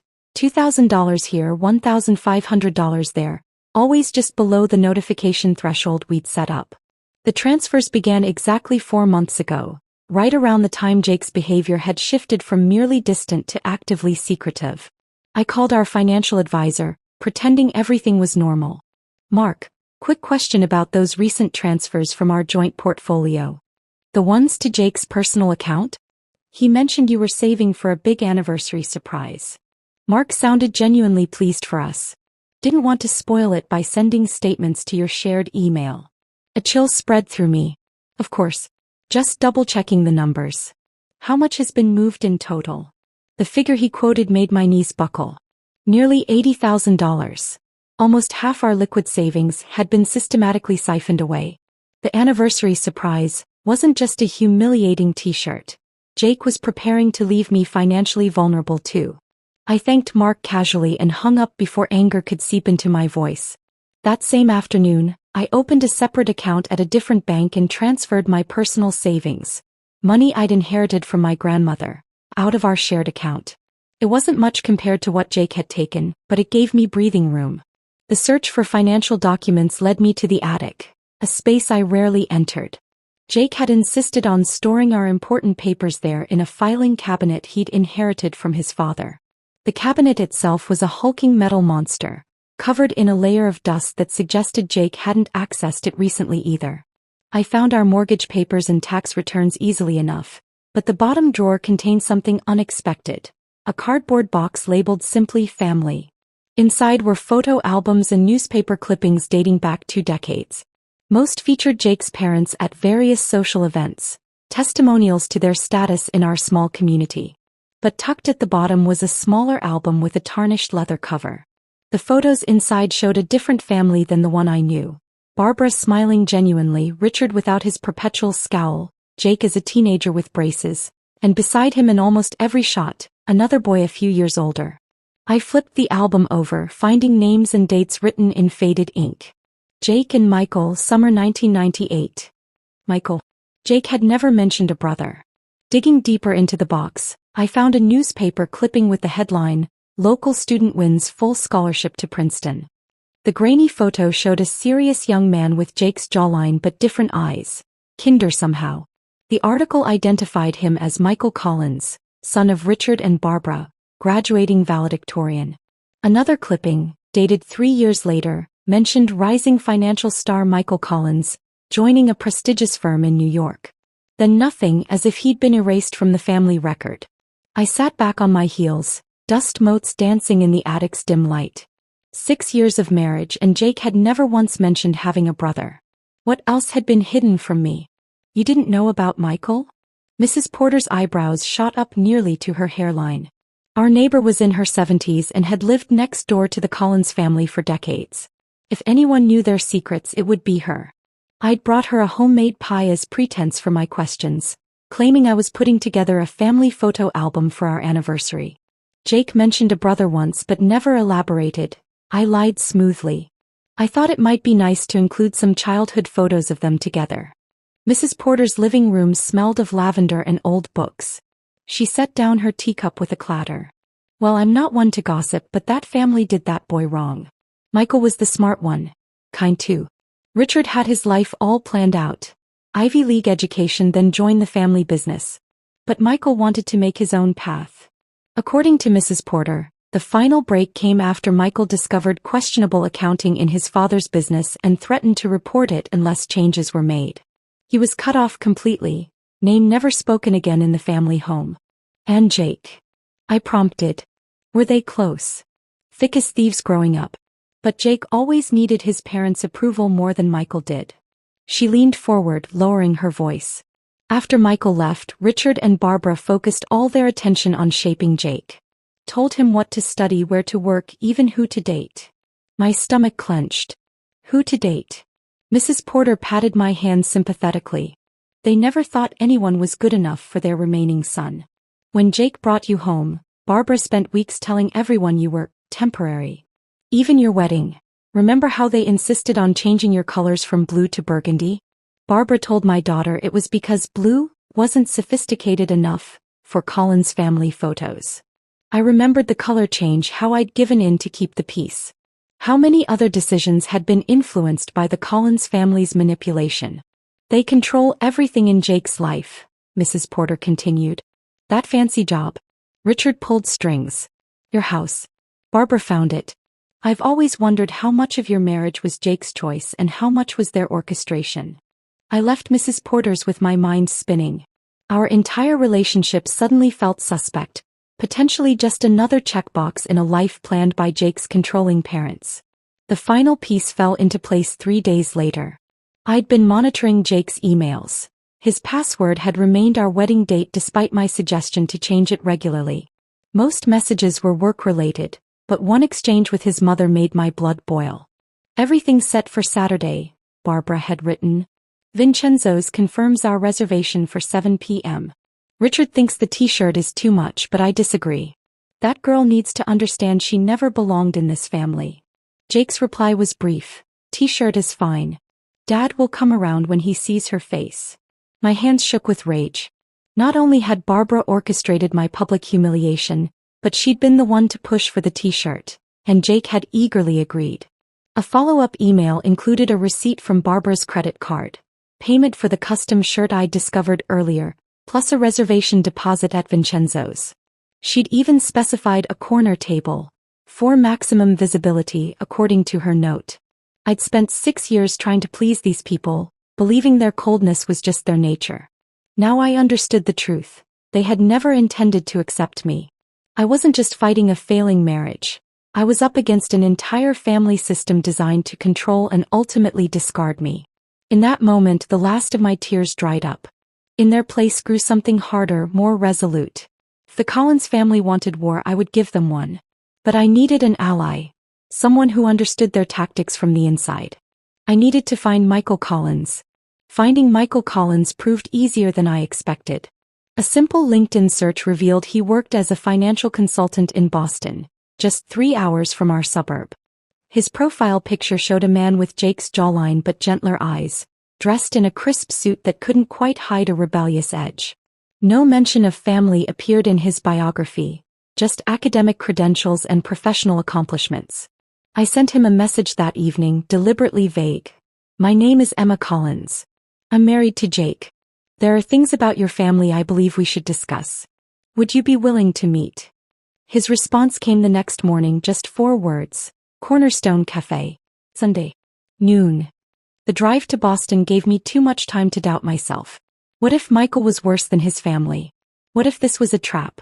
By the time I pulled into the parking lot of the small cafe on the outskirts of the city, my hands were trembling. I spotted him immediately.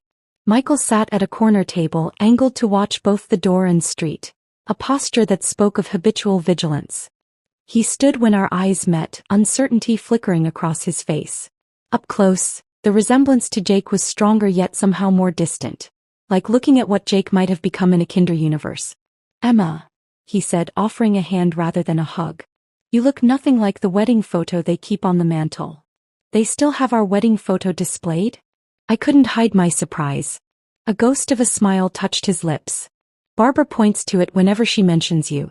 Usually while saying something like, she was the best Jake could do. The casual cruelty shouldn't have shocked me anymore, but it still stung. You visit them? Christmas, every 3 years. Michael gestured toward the chair opposite him. Enough for appearances, not enough for genuine connection. They accept it because acknowledging my complete absence would raise questions in their social circle. I sat, ordering coffee when the waitress approached. Michael waited until she left before leaning forward. So, what disaster prompted this meeting? Jake finally showed his true colors. The directness caught me off guard. I'd planned to ease into the conversation, but Michael's bluntness demanded equal honesty. He's planning to humiliate me at our anniversary dinner next weekend. Public toast to being free, followed by a t-shirt proclaiming our marriage a disappointment. Kept my voice steady. I found out he's been moving money out of our accounts. Your mother helped plan the whole thing. Michael's expression didn't change, but something hardened behind his eyes. Sounds about right. Dramatic public scenes are Barbara's specialty. He studied me. Most people would just file for divorce and leave. I tried the keep the peace approach for 6 years. It didn't work. I met his gaze directly. Now I want to understand what I'm really dealing with. For the next hour, Michael painted a picture of the family I thought I'd married into.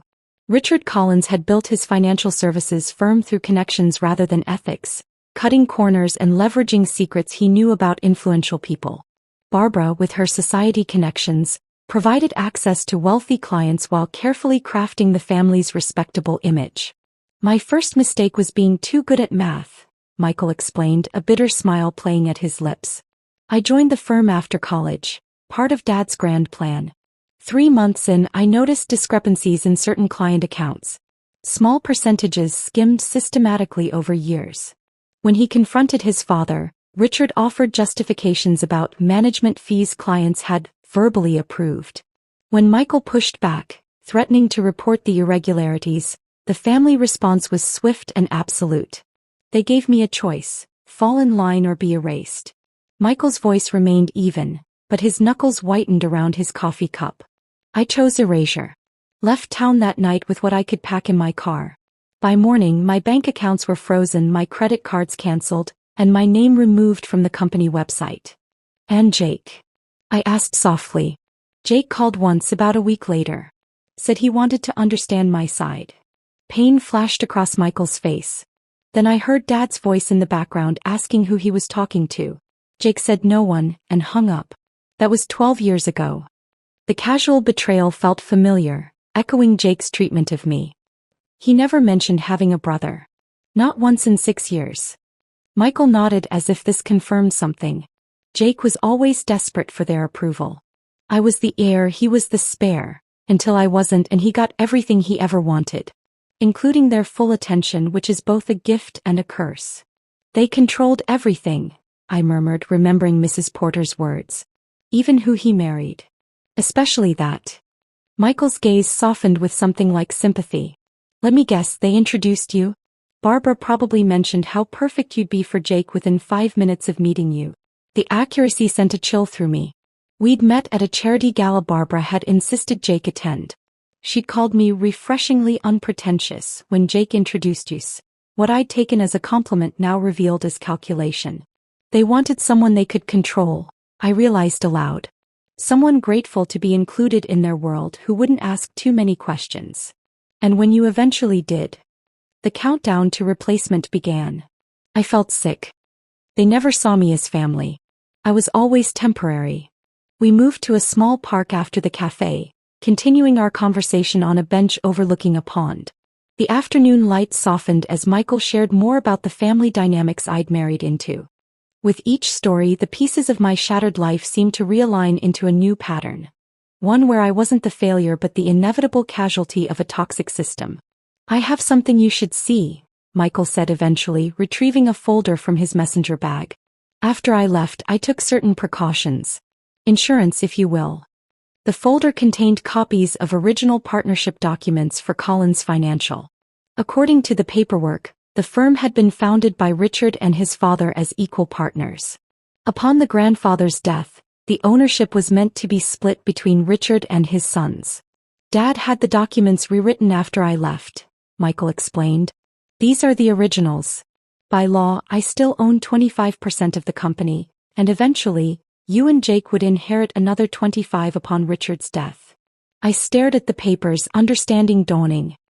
He cut you out completely. And Jake either doesn't know or doesn't care. Michael's voice held no bitterness, just resignation. I've never pursued it. Starting over felt cleaner than fighting for a place in a family that didn't want me. The sun was setting when we finally parted, exchanging phone numbers with a promise to stay in touch. Something had sparked between us, a connection born of shared wounds and understanding. In Michael's eyes, I saw recognition of the person I truly was, not the convenient placeholder his family had designated me to be. Our meetings became regular over the following weeks. We were careful at first, meeting in out-of-the-way places where Jake's friends wouldn't see us. I told Jake I'd joined a book club to explain my absences, a lie he accepted without interest. Michael showed me how to protect myself financially, helping me secure my remaining assets. I shared details of the upcoming anniversary ambush, watching his expression darken with each new revelation. The attraction that grew between us wasn't planned. It began with simple things, his hand steadying my elbow, our fingers brushing when passing coffee, lingering eye contact that made my heart race. After years of Jake's coldness, Michael's attentiveness felt like stepping into sunlight after a long winter. The night everything changed, we'd been reviewing financial documents in Michael's apartment. A spring storm raged outside, rain lashing against the windows. When I stood to leave, Michael caught my hand. "Stay," he said simply. "It's not safe to drive in this." I stayed. What happened between us that night wasn't revenge or rebound. It was recognition. Two people who had been damaged by the same family finding comfort and understanding in each other's arms. 6 weeks later, the pregnancy test showed positive. I sat on my bathroom floor, staring at the little pink line with a mixture of terror and wonder. Jake and I hadn't been intimate in months. There was no question who the father was. I called Michael immediately. His voice was steady when I told him, asking what I wanted to do. Not telling me, not assuming, asking. In that moment I knew. This child, created between two people the Collins family had rejected, would be the greatest evidence of their failure. Not just a baby but a new beginning. And suddenly, I knew exactly what my announcement at the anniversary dinner would be. The pregnancy test changed everything. What had begun as a defensive strategy to protect myself from humiliation evolved into something far more significant. This wasn't just about avoiding Jake's trap anymore. It was about creating a future free from the Collins family's toxic influence. Looking at that positive test, I felt strangely calm. The path forward suddenly appeared with perfect clarity. "We need to act quickly," Michael said when we met the next day, his hand protectively covering mine. "The anniversary dinner is less than 3 weeks away." I nodded, squeezing his fingers. "I've made a list. First priority is securing assets."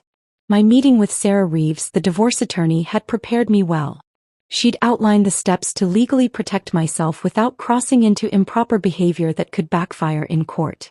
The following morning, I scheduled an appointment with Vanessa Chin, the financial advisor Sarah had recommended. "Your situation isn't uncommon," Vanessa assured me, reviewing our financial statements. "Spouses planning to leave often move assets gradually, hoping to avoid detection." She helped me document Jake's systematic withdrawal of funds, creating a paper trail that would support my claims in the divorce. Then we discussed what I could legally secure. "Your inheritance from your grandmother is separate property," she explained. "The funds in your personal account are safe. For joint assets, you're entitled to your fair share." With her guidance, I transferred exactly half of our remaining joint savings into my new secure account. The transaction would be visible to Jake, but as Vanessa pointed out, it's completely legal. If he questions it, simply say you're diversifying investments. The house presented a more complicated challenge. As Jake had often reminded me, his parents had helped with the down payment, a gift that came with invisible strings attached. The deed, however, listed both our names. When Jake mentioned an overnight business trip to Philadelphia, I recognized my opportunity. His regular business trips had become more frequent lately, and a quick check of his burner phone confirmed my suspicions. He'd be meeting Diane at a downtown hotel. The moment his car pulled away from our driveway, I called Malcolm Reed, a real estate agent known for quick, discreet sales. Within hours he was walking through our home. "The market is hot right now," Malcolm noted, making notes on his tablet. "Your location and the recent kitchen remodel put you in an excellent position. We could list significantly above what you paid 4 years ago." "I don't want to list it yet," I clarified. "I need to understand the process and timeline. My husband and I are." I paused, choosing my words carefully, considering our options. Malcolm's expression told me he understood the subtext. "I've handled many divorces, Mrs. Collins. If you decide to sell, I can move quickly. The paperwork requires both signatures, but everything else can be prepared in advance." I thanked him, taking the detailed market analysis he prepared. The potential sale price was higher than I'd expected, enough to secure a fresh start even after splitting the proceeds with Jake. That evening, Michael and I reviewed our progress over dinner at his apartment. "The financial pieces are falling into place," I reported, showing him Vanessa's recommendations and Malcolm's analysis. Michael nodded, pulling out a leather portfolio. "I've been building our case regarding Colin's financial." He spread several documents across the table. "I met with my attorney yesterday. These partnership agreements are legally binding. My father had no right to remove my stake in the company. He'd compiled years of financial records, board meeting minutes and correspondence. Together they painted a damning picture of how Richard Collins had systematically erased his elder son from the family business. According to my attorney, I have grounds for a substantial lawsuit." Michael's voice remained calm, but his eyes betrayed his hurt. "Not just for my share of the company, but for years of lost dividends and growth." I studied the documents, recognizing the opportunity they presented. "You never pursued this before. Why now?" His gaze met mine, intensity burning in those kind eyes that had become so dear to me. "Before it was just about money. Now..." His hand gently touched my stomach. "Now it's about legacy. About making things right for more than just myself." Our planning continued into the following week. While Jake attended client meetings and secret rendezvous with Diane, I systematically prepared for my departure from a marriage that had become nothing but a facade. I sorted through personal belongings, quietly removing family heirlooms and irreplaceable photographs from our home, storing them in a small rental unit Michael helped secure. I forwarded important mail to a new P.O. box and changed my personal passwords on every account. The most critical ally in our plan emerged when I reached out to Megan, the waitress who had first warned me about Jake's scheme. We met at a park far from both Vincenzo's and the cafe where she normally worked. Her expression was concerned as I outlined what I'd discovered since our last conversation. "They're horrible people," she murmured, shaking her head. "What will you do at the dinner?" I shared the broad strokes of my plan, watching her eyes widen. "I need someone on the inside," I explained. "Someone who can help ensure the timing works perfectly." Megan hesitated only briefly before nodding. "I'm scheduled to work that night anyway. What do you need from me?" We spent an hour reviewing the layout of Vincenzo's, confirming the table location Barbara had reserved, and planning the exact timing for Michael's entrance. Megan would ensure he remained unseen until my signal, positioning him perfectly for maximum impact. "Practice your speech on me," she suggested when we'd finalized the logistics. "You'll want to get the wording just right." I stood, smoothing my dress nervously, and began rehearsing the words I'd crafted for my public response to Jake's toast. Megan listened intently, offering suggestions to sharpen certain phrases and emphasize key points. "That pause after you mention the pregnancy, hold it longer," she advised. "Let it sink in before you introduce Michael. And make sure to look directly at Barbara when you reveal the documents about the company." We practiced until the words flowed naturally, my voice growing stronger with each rehearsal. By our third run-through, even I was convinced by my performance. "You're going to destroy them," Megan said with quiet satisfaction. "And they deserve every bit of it." The final piece of our plan came together when Michael's attorney confirmed the paperwork was ready. The legal documents asserting his claim to Colin's financial had been professionally prepared, copies made for each family member present at the dinner. Nothing would be officially filed until after our announcement, a courtesy Michael insisted on despite everything his family had done. "I want to see their faces when they realize what's happening," he admitted. "Is that petty of me? After what they've done to both of us?" I squeezed his hand. "I'd call it human. The night before the anniversary dinner, I stood in our bedroom, looking at the dress I'd chosen for the occasion. A deep blue sheath that projected confidence and control, not the burgundy Barbara had pressured me to wear for family events. Jake was working late again, giving me time for final preparations. I packed a small overnight bag with essentials and placed it in my car trunk. All important documents were secured in Michael's apartment, along with the items I truly cared about. Whatever happened tomorrow night, I wouldn't be returning to this house that had never really felt like home. Michael called as I was finishing my preparations. "Are you ready for tomorrow?" His voice held both concern and determination. "As ready as I'll ever be," I answered honestly. Scared but certain. "Remember, whatever happens, we're in this together now." The warmth in his voice steadied me. One way or another, after tomorrow night, they can't hurt either of us again. I thought about the child growing inside me. A new Collins who would never know the manipulation and cruelty of Richard and Barbara, who would be raised with love instead of control. Whatever came next wouldn't be easy, but it would be real. "Tomorrow then," I said softly. "The beginning of the rest." As I hung up, I heard Jake's key in the front door. Taking a deep breath, I prepared to play the unsuspecting wife one final time. Soon, very soon, the masks would come off for good. The day of our anniversary dawned bright and clear, a perfect May Saturday that offered no hint of the storm about to break. Jake had been unusually attentive that morning, bringing me coffee in bed, a gesture so out of character it only confirmed what I already knew. His smile didn't reach his eyes as he reminded me of our dinner reservation. 7 o'clock, Vincenzo's, he said, straightening his golf shirt. "Mom and Dad are looking forward to celebrating with us." "I wouldn't miss it for the world," I replied, matching his false enthusiasm with my own. He left for his pre-anniversary golf game with his father, giving me the day to make final preparations. Michael and I spoke briefly by phone, confirming he understood the timing. Megan texted that she was scheduled for our section of the restaurant. Everything was aligned. At 6:30, I stood before the mirror in our bedroom, smoothing the fabric of my blue dress. My hands trembled slightly as I fastened my grandmother's pearl earrings, the only family heirloom I truly valued. The woman staring back at me looked calm, composed, even beautiful in a way that had nothing to do with makeup or clothing. It was the serenity of absolute certainty. Jake was waiting downstairs, dressed in the charcoal suit I'd once told him was my favorite. Another calculated detail in his performance. "You look nice," he said, his tone suggesting mild surprise. "Thank you. It's a special occasion after all." I smiled, picking up my purse. Inside was everything I needed for tonight.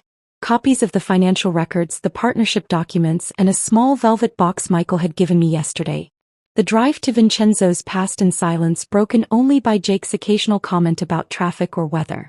I noticed his knuckles whitening on the steering wheel as we approached the restaurant, his only visible sign of anticipation.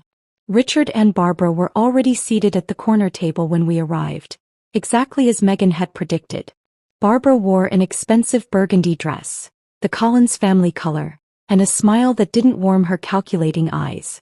Richard stood to greet us, his handshake firm and impersonal as always. 6 years, Barbara mused as we settled into our seats. It hardly seems possible. Time flies, I agreed pleasantly. So much has happened since the wedding. Jake signaled for champagne immediately, his knee bouncing nervously under the table. I caught Megan's eye as she approached with menus, her subtle nod confirming everything was set. The first course arrived in a haze of forced conversation. Barbara dominated the table with stories about their recent country club events, while Richard occasionally interjected with comments about the market. Jake kept checking his watch, his attention clearly fixed on some predetermined moment. "Do you remember our wedding toast, Jake?" I asked innocently during a lull. "Your father said something about how marriage was the foundation of legacy." Richard's chest puffed slightly at the mention. "Family is everything. The Collins name stands for something in this town." "Indeed it does," I murmured, thinking of all I'd learned about what exactly that name stood for. The main course had just been cleared when Jake finally set his plan in motion. He glanced at his father, receiving a slight nod, then tapped his knife against his champagne flute. The sharp ding drew attention from nearby tables, exactly as they'd intended. "I'd like to make a toast," Jake announced, his voice carrying through the restaurant's hushed atmosphere. He stood, glass raised, eyes gleaming with malicious triumph. To 6 years of marriage. He paused, looking down at me with a smirk. And to being free, single, and searching. The words hung in the air like poison. Several diners turned to stare, exactly as Barbara had planned with her strategic table selection. Jake reached under his chair and produced a gift box, placing it before me with theatrical flair. "A little anniversary present," he said loudly. "Custom made." Barbara leaned forward eagerly as I opened the box with steady hands. The black t-shirt with its white lettering, 6 years of disappointment, lay folded inside. Richard smirked while Barbara actually chuckled, her eyes darting to nearby tables to ensure they were watching my humiliation. In that moment, with the weight of their cruelty pressing down on me, a strange calm settled over my entire being. This pathetic display, this childish attempt to break me, it suddenly seemed so small compared to the life growing inside me and the future I was about to claim. I stood, smiling genuinely for the first time that evening. The unexpectedness of my reaction caused Jake's smirk to falter. "Thank you for the gift, Jake," I said, my voice clear and steady. "It's actually perfect timing. I've been wanting to make an announcement of my own tonight." Confusion flickered across all three Collins' faces. This wasn't in their script. "First, I want to thank you all for showing me exactly who you are." I lifted my water glass in a mocking toast. For 6 years I tried to be part of this family, never understanding why I always fell short. Tonight's performance finally makes everything crystal clear. Jake's expression morphed from confusion to anger. "Sit down, Emma. You're embarrassing yourself." "No, Jake. For once, I'm not the one who should be embarrassed." I turned to include the entire table in my gaze. "Did you know your son has been systematically moving funds from our joint accounts for months? Preparing for this moment while playing the devoted husband." Barbara's face hardened. "This is hardly appropriate dinner conversation." "I agree," I interrupted smoothly. "Neither is publicly humiliating your daughter-in-law. But since we've abandoned propriety, let's continue with complete honesty." I reached into my purse, withdrawing the first document. "I've already secured my half of our assets, including the proceeds from our house, which sold yesterday for significantly above asking price."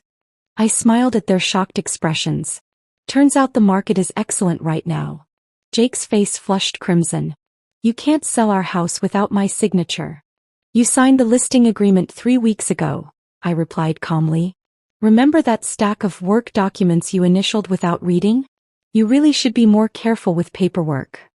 Richard started to rise, but I held up my hand. "I'm not finished. There's someone else who deserves to hear this." I looked toward the entrance and nodded. Michael appeared from where he'd been waiting, walking confidently toward our table. The resemblance between the brothers was unmistakable, causing several nearby diners to stare in confusion. "Michael," Barbara whispered, her face draining of color. He stopped beside me, placing a supportive hand at the small of my back. "Hello, mother. Dad. Little brother. It's been a while." The stunned silence that fell over the table was deeply satisfying. Richard recovered first, his voice a harsh whisper. "What is the meaning of this?" "Family reunion," I answered. "Long overdue, wouldn't you say?"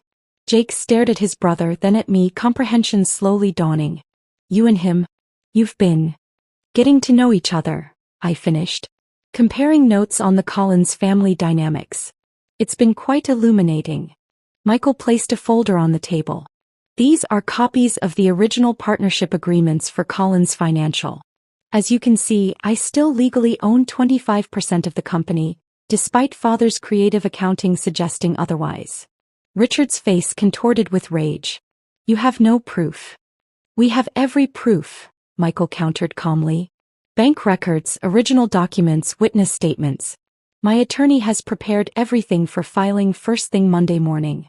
I placed my hand protectively over my still flat stomach, delivering the final blow. "And one more announcement before we go. I'm pregnant." The words hung in the air as I let them absorb the implication.